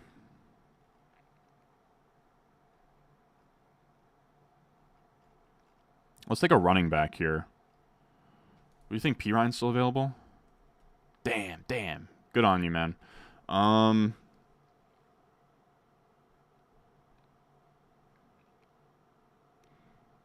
guess we'll take uncorrelated Justice Hill. I don't know. I wasn't crazy about that Justice Hill pick, but we know he's going to be on the team. He'll have a good amount of snaps, and I think in best ball, too, Justice Hill is actually a fine pick.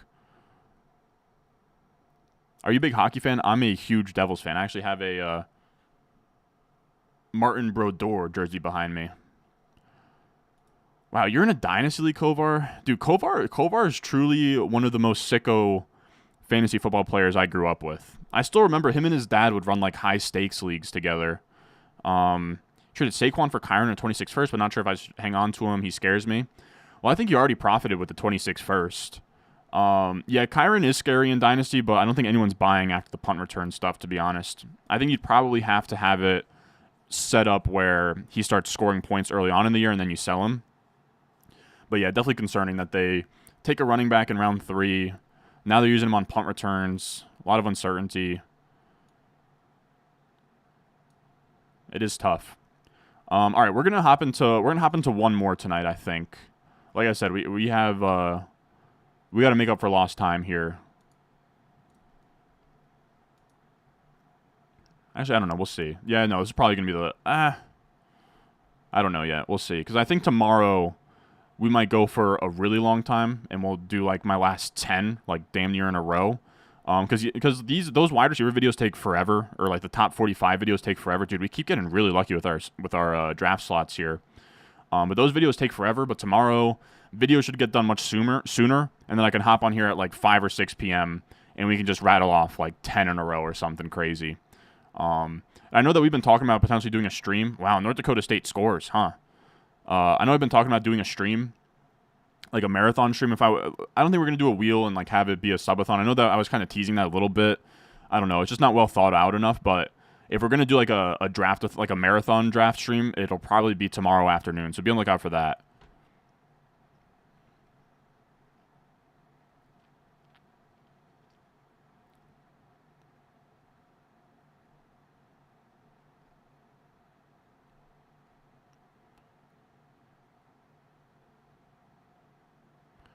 Before you did that video with James Parsons, did you and him talk before that? He had reached out. I knew that he was a big fan of the channel. It's a team that wins BBM if you land these last two. That's what I'm saying, man. And I got one. I got one to land it. Yeah, if you could move like laterally from like Kyler to or Kyron to Kenneth Walker, I think you're kind of cooking there. Wow, so we get McCaffrey to fall to the 102 in our next draft here. Let's do it. Fuck it. I have a hard time passing on him. And then our tight ends here. I think we're going to land this plane, fellas. We're going to go Tucker Kraft. I actually kind of love this team, dude. So this is the team, fellas. You can see here. Kyler and Jordan Love at quarterback. Then Bijan, Zamir White, Devin Singletary, Ty Chandler, Justice Hill. Then Debo, Devontae Smith, Jaden Reed, Christian Watson, Dontavion Wicks, Josh Downs, Jalen McMillan, Greg Dortch, Jordan Whittington, and then Trey McBride and Tucker Kraft at tight end. Here's what she looks like in all of her glory here. But we have McBride stacked to Kyler. We have Greg Dortch stacked to Kyler. We have Rams bring back in that Week 17 game with Jordan Whittington. We have similar deal with Jordan Love with Jaden Reed, Christian Watson, Dontavion Wicks. You have the bring back in Ty Chandler. Just correlation out the ass.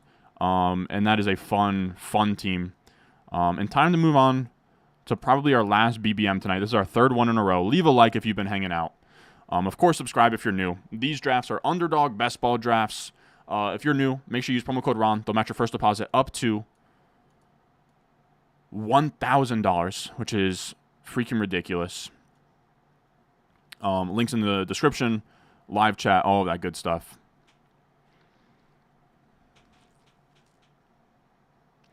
Yeah, I was bummed that I didn't get Crane on the channel this year. We did. We got him during Dynasty for like rookie stuff, which was really fun, but I should have had him on for redraft this year, you're right. Do you find the YouTube gig to be consistent / sustainable, or does it come in waves like a 9 to 5 or compared to like a 9 to 5? I love it, dude. It's I mean, it's crazy, man. Like I used to write, like when I was in like 3rd grade, we had this thing where we would have to like look up an article online and then like sort of write a paragraph or whatever kind of based on that article. And I begged my teacher to let me use NFL.com articles and write about football. So, that's where I've been at ever since. And I got a question earlier in this stream as well of like what inspired you to start YouTube. Like I've just always loved YouTube. Like I mean, you can check. Like this is actually my personal YouTube account, which is like probably a bad thing. I'll be honest. Like I started this channel in like I think it'll say like 2011 or 2012, but like I grew up watching like Smosh, Ryan Higa, Timothy DeLaGhetto, equals 3. Who else comes to mind of like OG YouTube? Kev Jumba. Who else can I say that'll get me brownie points? That's probably it. OG Chris Smoove, of course, like all the gamers, QJB, Anto the Boss, Kohlenberg, if anybody. That's a deep cut on Madden. But yeah, I grew up on YouTube. I grew up on Vine, and I used to make like dumb videos on Vine and stuff like that when I was like really, really young, and I've always wanted to create videos. So this was kind of the path for me. Yeah, I think it was to save a roster spot, but it still kind of tells us that it's gonna they like Blake Corum a lot. I think that honestly, what should have concerned me more and just us in general is that they took Blake Corum, and I kind of thought maybe Blake Corum would kind of have like a redshirt year behind him and not really be a factor, but I think that could change and Blake Corum could just be really good.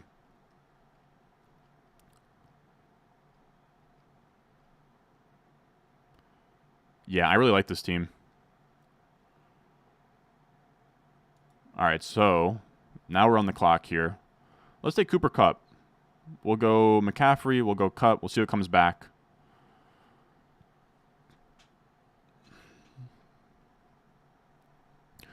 But yeah, somebody was asking like the steady of it, of like the income. It's funny. Like I make good money with this. I pretty much though like 80% of my income comes in like August, September. So it is just like interesting budgeting wise. We're actually gonna go Aiyuk here. I'm gonna start to kind of hammer Aiyuk as he's sort of sliding, or his past price. But yeah, I would say we're doing well. I could move out if I want, but I'd rather kind of instead of paying rent every month, I'd rather just save up for a house. I also don't feel a ton of pressure. Like everybody in my age group, I'm 23. Everyone in my age group is still living with their parents, so I don't feel a ton of pressure. I'm kind of just saving up, investing, trying to grow on YouTube. Jimmy Tatro's another one. That's a good one. Who else comes to mind that I should have brought up?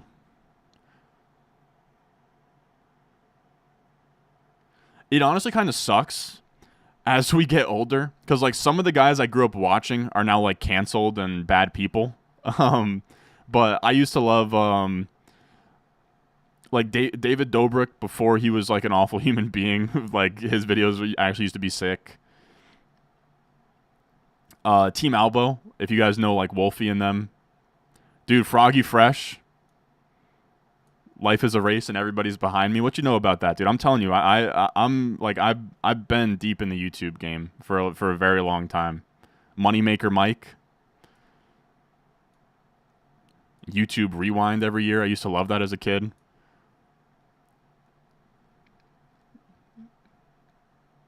Yeah, hell yeah, dude. After high school, dude, I'll be straight up with you guys, dude. I was supposed to go to Rutgers. The prospect of having to pay, like the first check hit my account, and my family's. I'm not gonna say that I come from a poor family, but I come from a family where I would have had to pay for the entirety of college and go into debt for it myself. Um, and that was just a very scary idea. Like I know that some people are just out there, taking six figures of debt, on the chin, just staying in the pocket. But it was freaking me out. So then I withdrew. I ended up going to county college, but I don't know. Everyone in my town, like the screw ups and the people that were kind of like burnouts in high school went to county college, and it had like this connotation to it. And like I truly felt like 19 years old that summer, withdrew from college. I was like, dude, like I'm a failure. I'm a bum. But it's just not the case, man. Kohlenberg, I'm telling you, deep cut, dude. Deep cut. Ray Johnson, yup. I'm telling you, dude. I still watch a ton of YouTube, but like, I remember YouTube when it was like a TV icon as like an app on my iPod. When you go into Atlantic City, I'm not sure. My friends have been wanting to go. We'll probably go in soon.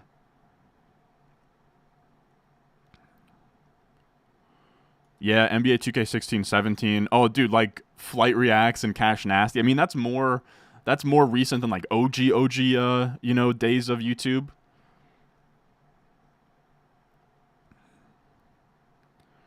But yeah, Cash Nasty, dude. Like when Cash Nasty like was first popping off, like that was a really good era.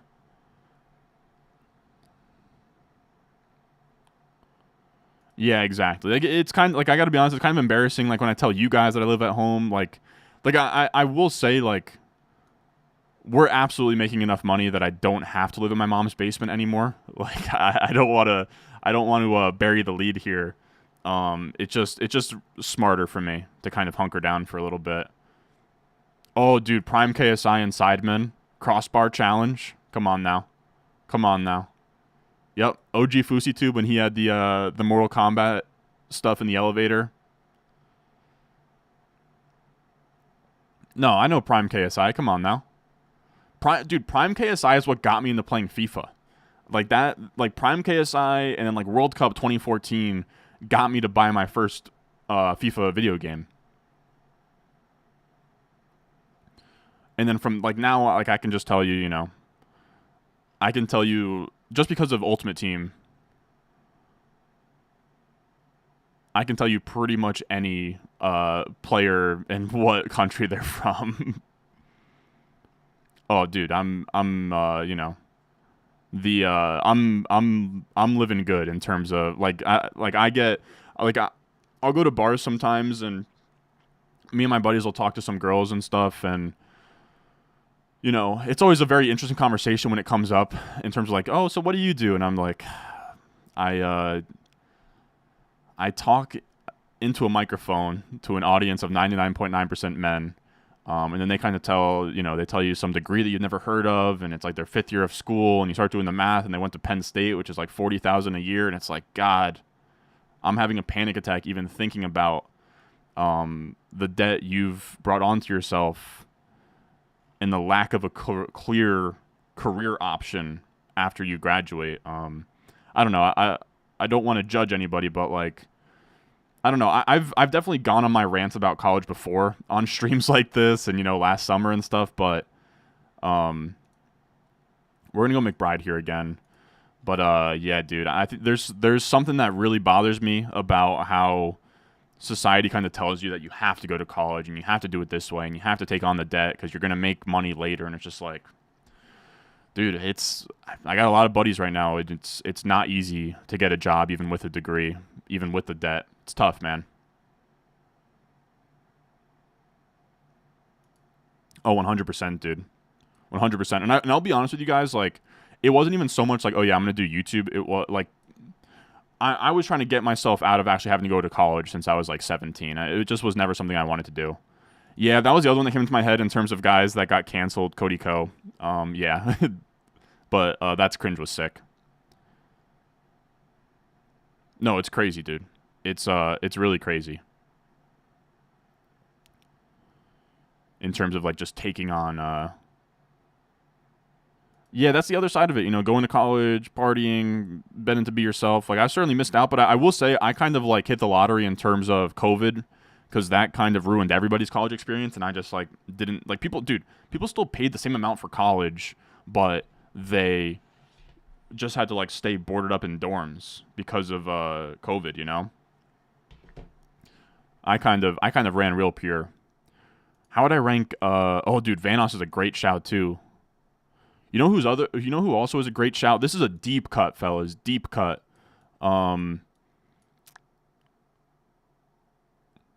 KYR Speedy and I think like Jehovah's Witness. Those were some gamers on COD that used to go crazy. And just like called like the zombies days were also sick as well. With like trying to think who I used to rock with that played zombies, but I don't know, you had like Syndicate was one. T. Martin.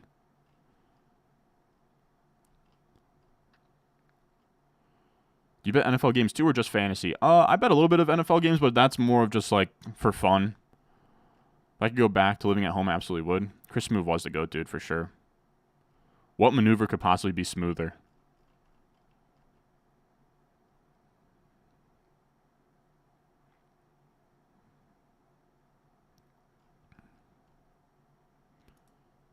You did 2 years of community college. I will say, dude, I actually kind of really enjoyed community college. Like I say it all the time, but the Excel course I took and the probability and statistics course I took were worth every penny. Like I literally used both of what I learned there every day.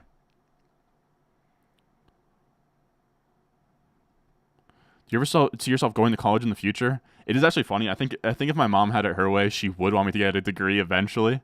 But no, man, it's just like it was just never for me. This is a BBM, yeah.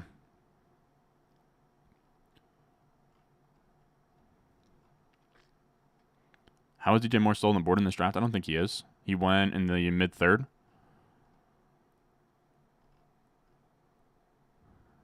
Yeah, Van Austin's for 33D. You heard about all the COD Zombies community drama? No, I haven't. That's what sucks. Like I was talking about it earlier, but I don't know, dude. Like all these guys that I grew up watching that I liked, like now just like are all very like stuff comes out. They're just awful people. But dude, Smosh used to go hard. I used to really rock with them. Let's see. All right, so it's a 6'11".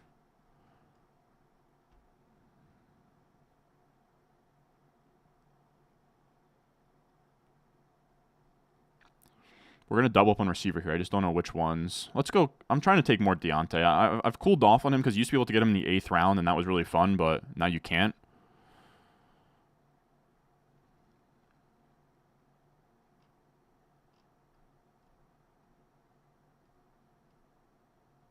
All right, we're back up. Man, I keep taking him, but we're gonna take JSN here. Packing my bags with JSN, but I wouldn't want it any other way, to be honest with you guys. I will say I have always talked about like I don't know, even like it is pretty funny. I've said like if YouTube goes wrong, but I don't think YouTube's gonna go wrong and we're gonna get kicked out onto the street or anything. But I think honestly, like I think my videos are a form of teaching. What I'm trying to say is like if I was to pick a career path, it would be teaching. I would just be a teacher, and then I'd also just be a coach. Like I would actually love that. And like I said, I do think that like what I do in videos is like a kind of a form of teaching. I'm sitting there and giving you guys a lecture for 35 minutes. It's of course not a classroom, and it's not a drag. It's an you can opt in to watching the video. But I've talked about this before on stream, but one of my favorite things I've ever done. I coached right before COVID happened. I coached my little brother's basketball team. He was in 7th and 8th grade. It was 7th and 8th graders. He was in 8th grade. And I was a freshman in college, living back home, going to county college. And it was super, super fun, man. Coaching those kids. He had a bunch of his buddies on there. It was hilarious, dude. There was like a combine where they like do layup lines and they play a little scrimmage, and you take notes on each player and you kind of make a draft board, and then you go into the library of the middle school and you're drafting players. It was hilarious, dude. And like everyone was like a parent, and I'm in there like 19 with my buddy, and we coached and we did really well. We had one of the best teams. We won the there was like a county. There was like a tournament between our town and the next town over, and we ended up winning that tournament. Was very, very fun. Like I've often joked with my friends that I think my biggest motivation to have a kid is just to be able to coach him. Like I was built to be a coach. Have you thought about continued education? I have, but I think I would go the course more of like self-teaching. Like I do want to learn like Python and R, and I might take some kind of online course for that. Yeah. Chase went at 111 in your BBM. I mean, that's amazing. Luther Burden in RS grades looks like a monster. He's going to be somewhere between elite and legendary.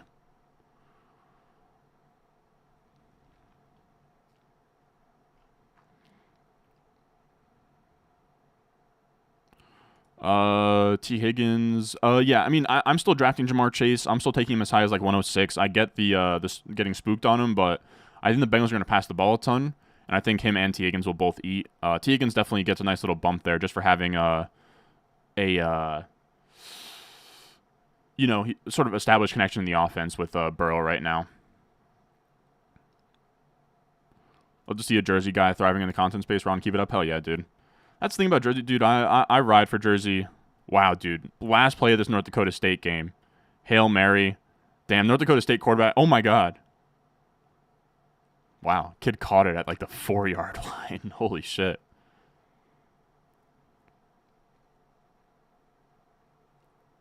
Said I can position this into being a beat writer for the Jets. I don't think I'd want to be a beat writer. Oh, we got my little brother saying want a chip there.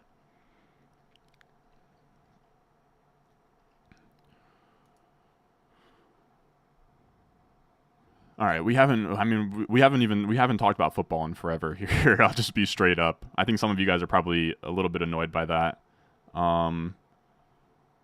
Let's do, none of these quarterbacks really make sense for us.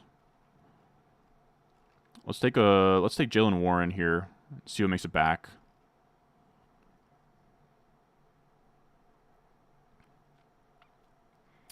And then probably more Javonte. Probably just more Javonte. Leave me no choice.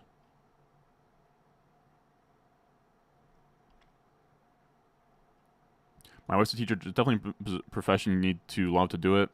Yeah, I've heard that it's a little more difficult these days.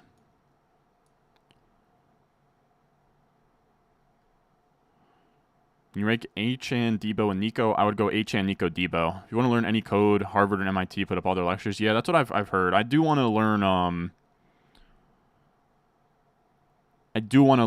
just for like cool visuals and, models and shit. I think that could be cool. Live in a small town, volunteer coaching the kids, great time. Get asked a lot, who's your kid? Always tell them doing it for all the kids. Yeah, maybe that'll be me as well. I can see myself doing that. Amron, what does this even mean? Shades of the Rams Titan Super Bowl with this Colorado North Dakota State game. Oh yeah, for sure, 100%.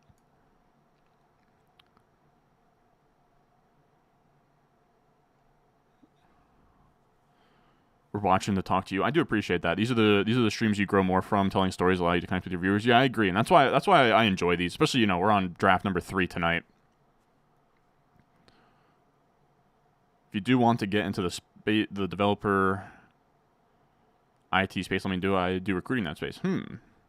My first time catching you live. What's up? What's up, Johnny Rodriguez? I'm hard. What's up, man? How are you? Debo or Olave? I'm probably Olave over Debo, but I don't. It's funny. I don't like Olave a ton either. Should learn how to do graphic design and fire the 10-year-old making yours now. Also, same with your video editor. Come on. That's me. I know you know it's me. Dude, that's the thing too. Dude, come on. I know that you're just joking. I know you're just joking. The thumbnails, dude, and honestly, the views and the subscribers have only done so well, I think, because we took some time to really learn how to make good thumbnails in Photoshop. I think the goal for next year, because I don't know, I truly do think, like, I could hire an editor, I could hire guys, but there's something about, I don't know if I have trust issues or what it is, but, and it's not even micromanaging, but I'm trying to say this in the nicest way possible, but people are idiots.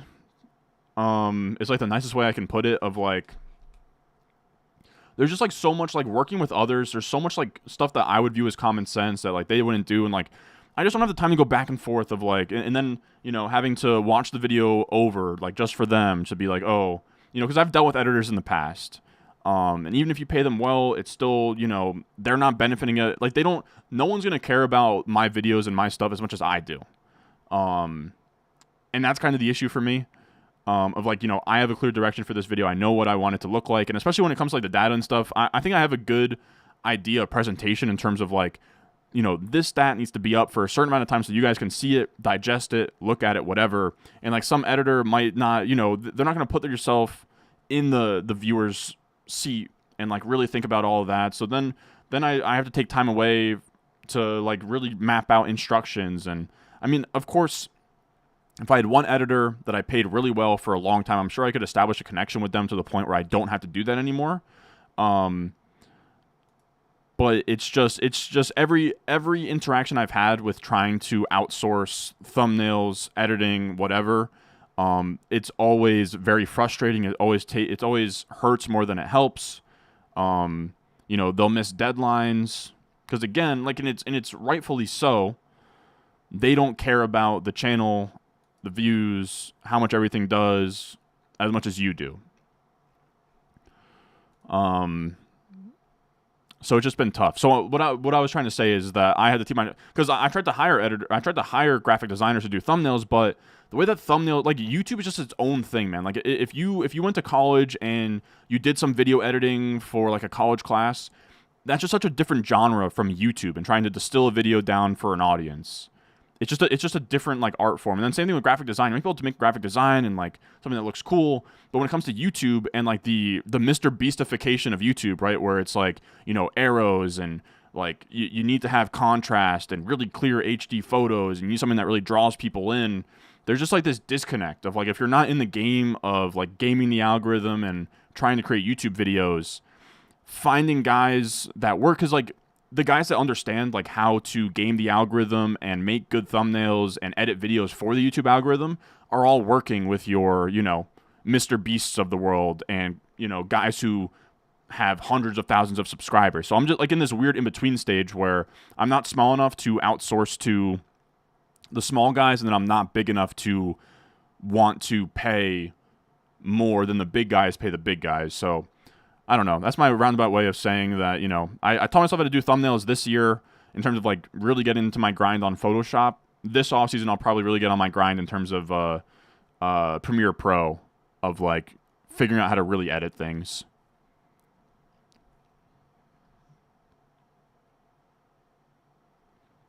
I don't know. That was a whole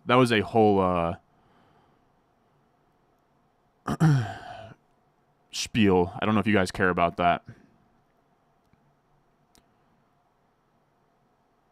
He said, I literally have an older Ron video on my TV while this lives on my phone. Ron, I appreciate your hard work. I think you'd be proud of my draft. Hell yeah, dude. Exactly. It's just I don't know, You taught yourself how to do graphic design. That's the way to go, man. It's like you kind of do it to just do it yourself. And like there are tons of like top dog YouTubers out there. Like I know QJB, who does like college football and Madden and stuff. He does like he tweeted it out or something. Like he does all his own thumbnails, all his own editing, everything himself. And if he can have millions of subscribers doing it himself, I'd rather do it myself as well, to be honest. Because the more you outsource, the more you start, like, just going away from what your vision is. And just kind of, like, you know, I don't know. You're learning video editing now? Yeah, I do a shitty job in iMovie, but like I said, this offseason I'm going to learn how to, like, actually get into Premiere and, you know, get in there. I know, and the thing is, I've pulled people from my own community, and it's still never really worked out the way I wanted to. It's tough, man. Like, it's just really tough.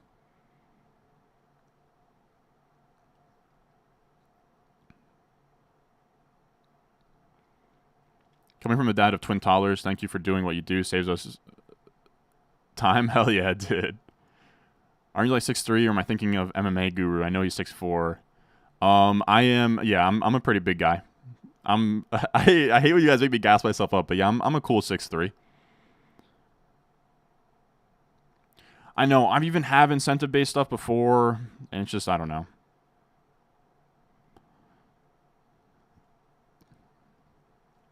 What else we got in here? You're the GOAT, keep doing your thing. I appreciate that, Will.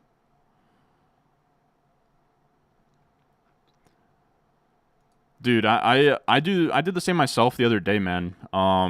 Like, not to get, I don't know, I mean, like, we're not really talking about much football here, but it's crazy, dude. If you go back to my old videos, dude, like, they sucked. They sucked, man. I didn't have a voice. I was, like, trying to be somebody else. I was really reflecting on it the other day. Dude, we've gained, like, 12,000 subscribers in August this year, which is just, it's insane. Who am I taking here? Let's take Stafford. But I was just thinking back to it, dude. It took me, so we gained pretty much like 12,000 subscribers this month. It took me 2 years to get to 10,000 subscribers, dude, and we just gained more than that in the last 30 days. Like that's insane. Let's take Jalen Wright here. But yeah, it's insane. You can go back to OG videos. They used to blow. It's humbling, dude. It's like I used to make a whole ass video for 300 views. But that's kind of the beauty of YouTube, man. Is you don't get to where any of the bigger creators are without eating your fair amount of shit, man.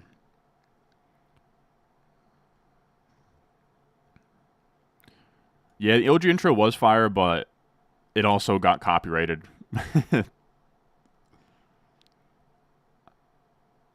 I appreciate that. The thumbnails, I've been really trying to get better at them, and I think that it's really paid off.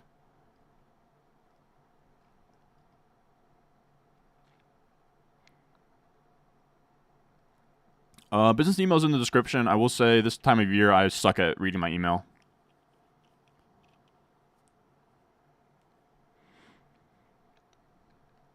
So as much as I love football, I'm thoroughly enjoying this personal side to the stream. I'm glad you're enjoying it. This is where we get towards the end of August sometimes, where I don't know, we're hour 2 of the stream. It's not a high stakes draft, so like in these best balls, I don't feel the need to get super locked in. Maybe I should, but I don't know.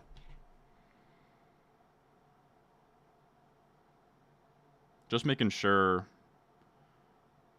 God, dude, these slow clocks are killing me right now. I think somebody said it too. Like I think it's only an hour clock now.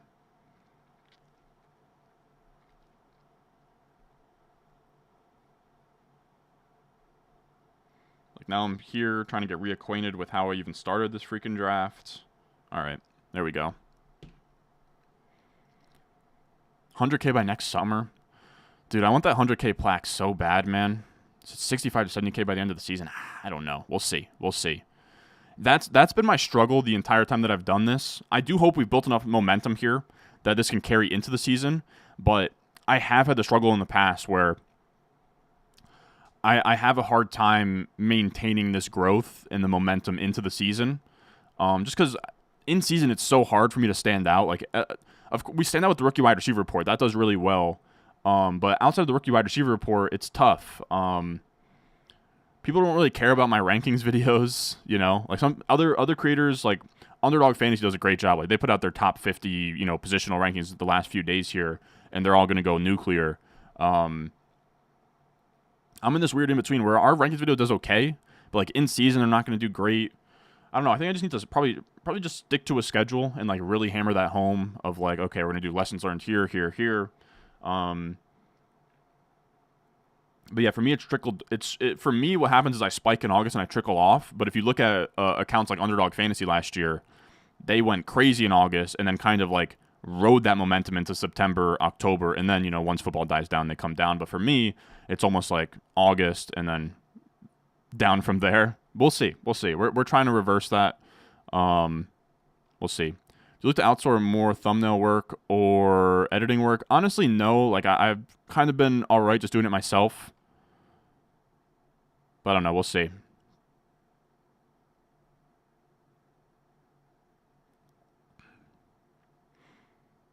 Yeah, exactly. I'm. That's really the thing. Is just like locking in on what matters, taking the time to learn new skills. You plan on doing anything to expand your content during the offseason? Probably no. I think the only big decision I have this offseason is whether or not I want to make a separate Dynasty channel. I'm not sure. I've been debating it.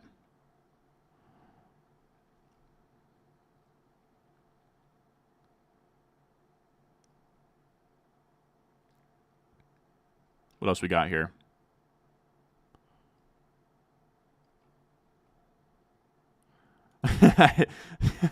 I keep gatekeeping your content. Come on. No, I get it though. I get it. A part of me appreciates it. A part of me is like, come on, man. But I don't know. I don't really care much. Like, I'll be honest. Like, I don't think word of mouth is what's gonna grow the channel, anyways. It's literally all the YouTube algorithm. It's just a matter of playing the game correctly. Let's see here. So we have San Fran. We have Rams. We have the Arizona bring back. We have San Fran. We have no Detroit. We could certainly use some Detroit. This guy's going to get auto-picked here. Seattle. You know what? Let's just lock this in. You know what? We're going to get cute, and this might sting us.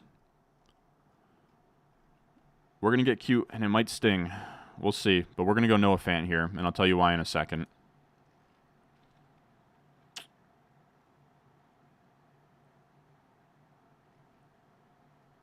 What do you got, Big Dirt? Bet. All right, we're going to go Geno. I was setting up that Geno stack. We had, we had JSN. Might as well get Fant as our second tight end. We can then stack him to Geno Smith. We get that complete, and then we're all good, ready to go. We have our quarterbacks. We can just start hammering receivers. I don't know. We were in a range here where all the receivers sucked. So, yeah, that's why I played that. And then I went Noah Fant. I knew this guy was going to double tap tight ends, and I just didn't. If he got Fant, then that would have screwed up my Geno. So, Fant first, then Geno, in terms of the game theory there. Anything new you think you could do? Yeah, I don't know. Like, the rookie wide receiver report is good enough, but the thing is, like, you know, I could do a running back rookie report, but it's like the deeper into the week you go, people don't care, and then things just don't have long shelf lives in season. I know you don't enjoy the start-sit videos. People seem to enjoy them. Yeah, it's tough. Got to drop the waiver wire videos.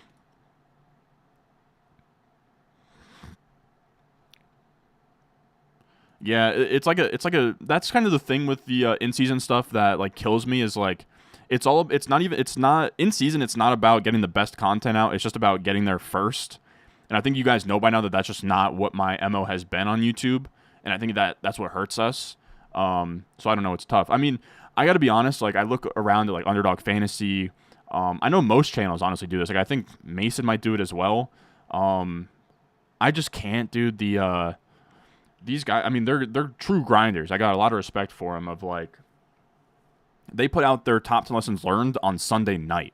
It's like, I don't know. The whole point of picking this profession is to talk about football, enjoy football. I got to be honest. Like, I think I wouldn't start to hate football a little bit, But if Sunday became a work day for me, like Sunday morning is definitely a work day for me. But if Sunday became a work day for me, where like I sit on the couch, watch Red Zone, I like take notes the entire time, and then I hit record on the camera, but right before the Monday night game, and I record, and then I edit it down, and then I get that video up on Sunday night, and then I don't even get to watch the Sunday night game until halftime. It's just like I'd fucking hate it. And it's like, you know, maybe I'm losing out on growth because I pushed the top 10 lessons learned to the next day, but I just can't do it.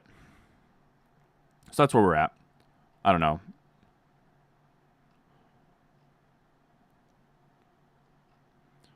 When's the Ron Stewart merch store opening? That's going to happen probably this offseason too. I got to figure that out.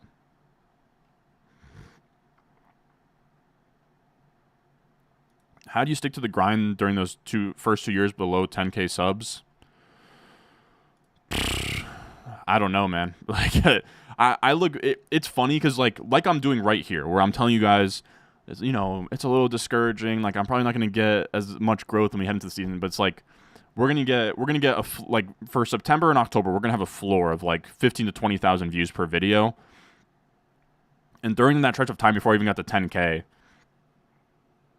I was stoked that my video got 1,000 views, you know, so it is some perspective.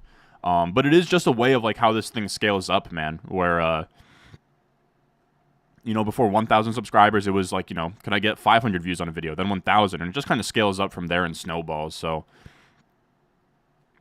I don't know. And I do kind of think that the space has just evolved.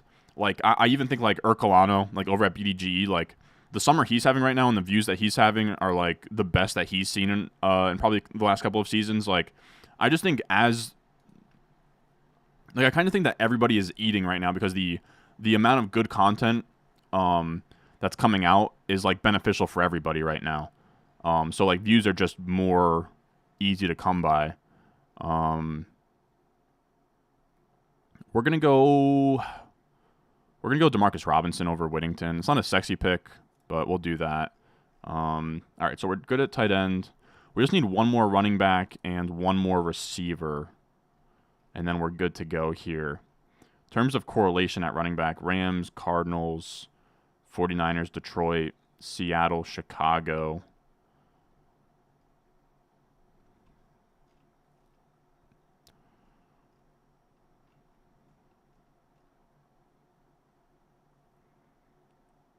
Let's actually just take Tyrone Tracy. We don't need correlation on this last running back pick.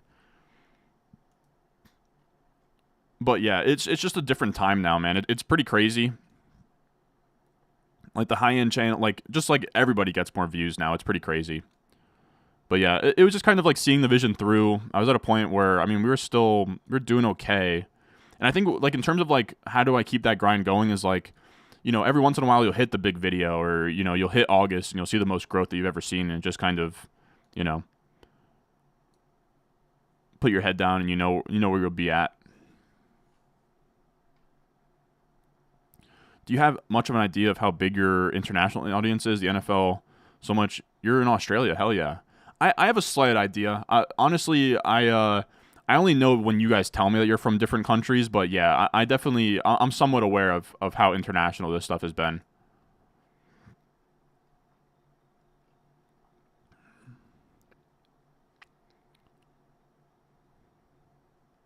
We got Skillio in here. Where would I move Aiyuk in today's rankings? I think I moved Debo and Aiyuk.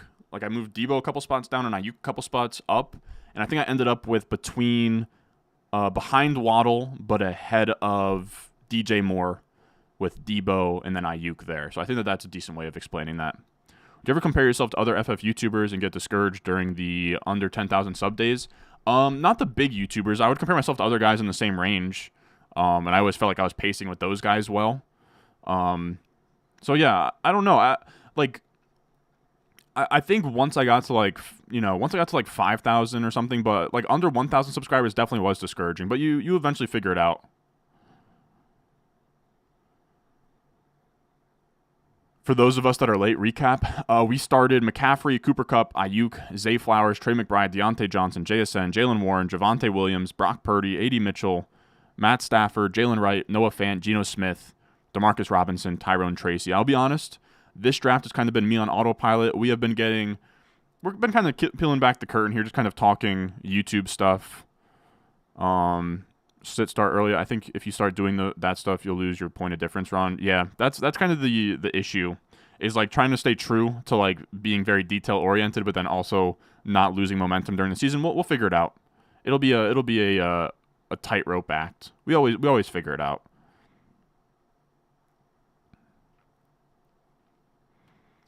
So Nico and pick 2 between Waddle, Nico, Cup, Neighbors. Yeah, I'm Nico. I'm probably Nico Cup there. Super chat, Mr. August.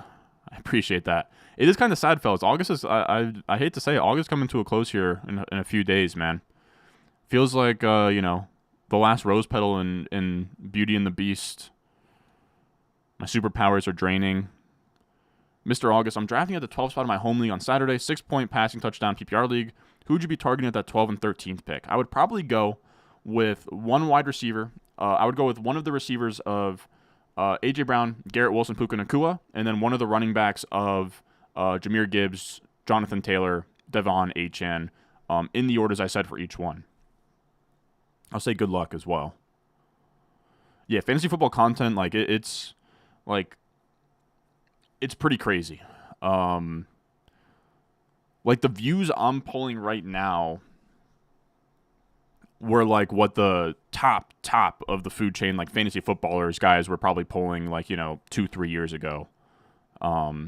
It's crazy. Like there's just a lot of views, a lot of content to go around right now.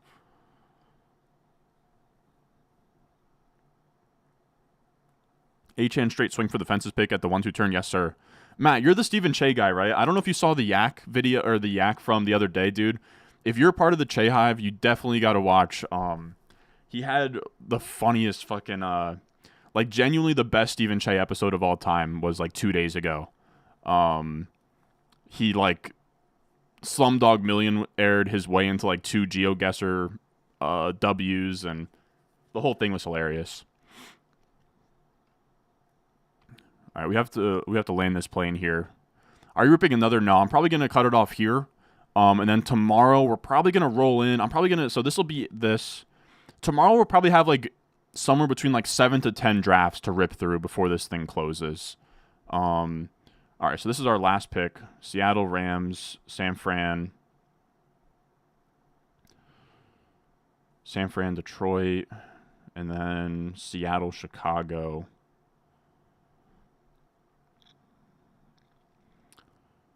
Let's go Tim. I haven't taken a lot of Tim Patrick, but we'll take a Tim Patrick as the other side of our San Fran Detroit correlation.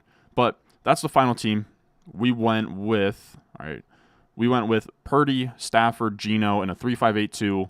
McCaffrey, Jalen Warren, Javonte Williams, Jalen Wright, Tyrone Tracy. We got Cooper Kupp and Demarcus Robinson stacked to Stafford. We got Purdy stacked to McCaffrey and Brandon Aiyuk. We got Geno Smith stacked to Noah Fant and JSN. Correlation out the ass. We got McCaffrey, Jalen Warren, Javonte, Jalen Wright, Tyrone Tracy, Cooper Kupp, Aiyuk, Zay Flowers, Deontay Johnson, JSN, A.D. Mitchell, Demarcus Robinson, Tim Patrick, Trey McBride, and Noah Fant. As always, if you are new to the channel, if you are new to these streams, make sure you check out Underdog Fantasy. Use the promo code RON in the description, live chat, and the comment section down below.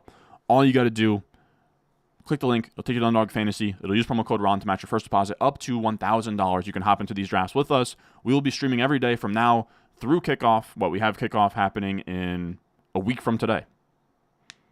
Big things happening. Football's coming here soon. Get some drafts in. As always, I appreciate you guys. I will answer this last super chat, though. 10-man league, just voted in Superflex. What's your philosophy on drafting quarterbacks? Draft them both earlier. Take the second guy round 4 through 6. It kind of depends on where you're at, but I would definitely try and take as many of the elite ones as you can, right? So that's like, I guess, I don't know. Superflex is tough. It's not my specialty. It's a 10-man league. So that means, 20 will be rostered? I think you can definitely get skinny on your second quarterback, but I definitely want one of the elite guys of like, Allen through like Jaden Daniels, Caleb Williams. But, all right. I think we're out of here. I think we are done.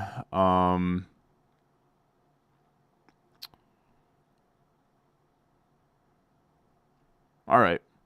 We're done here. I appreciate you guys. Y'all are the best. I'll see you guys tomorrow. We'll have a video and a stream. As always, I will see y'all in the next one. Peace.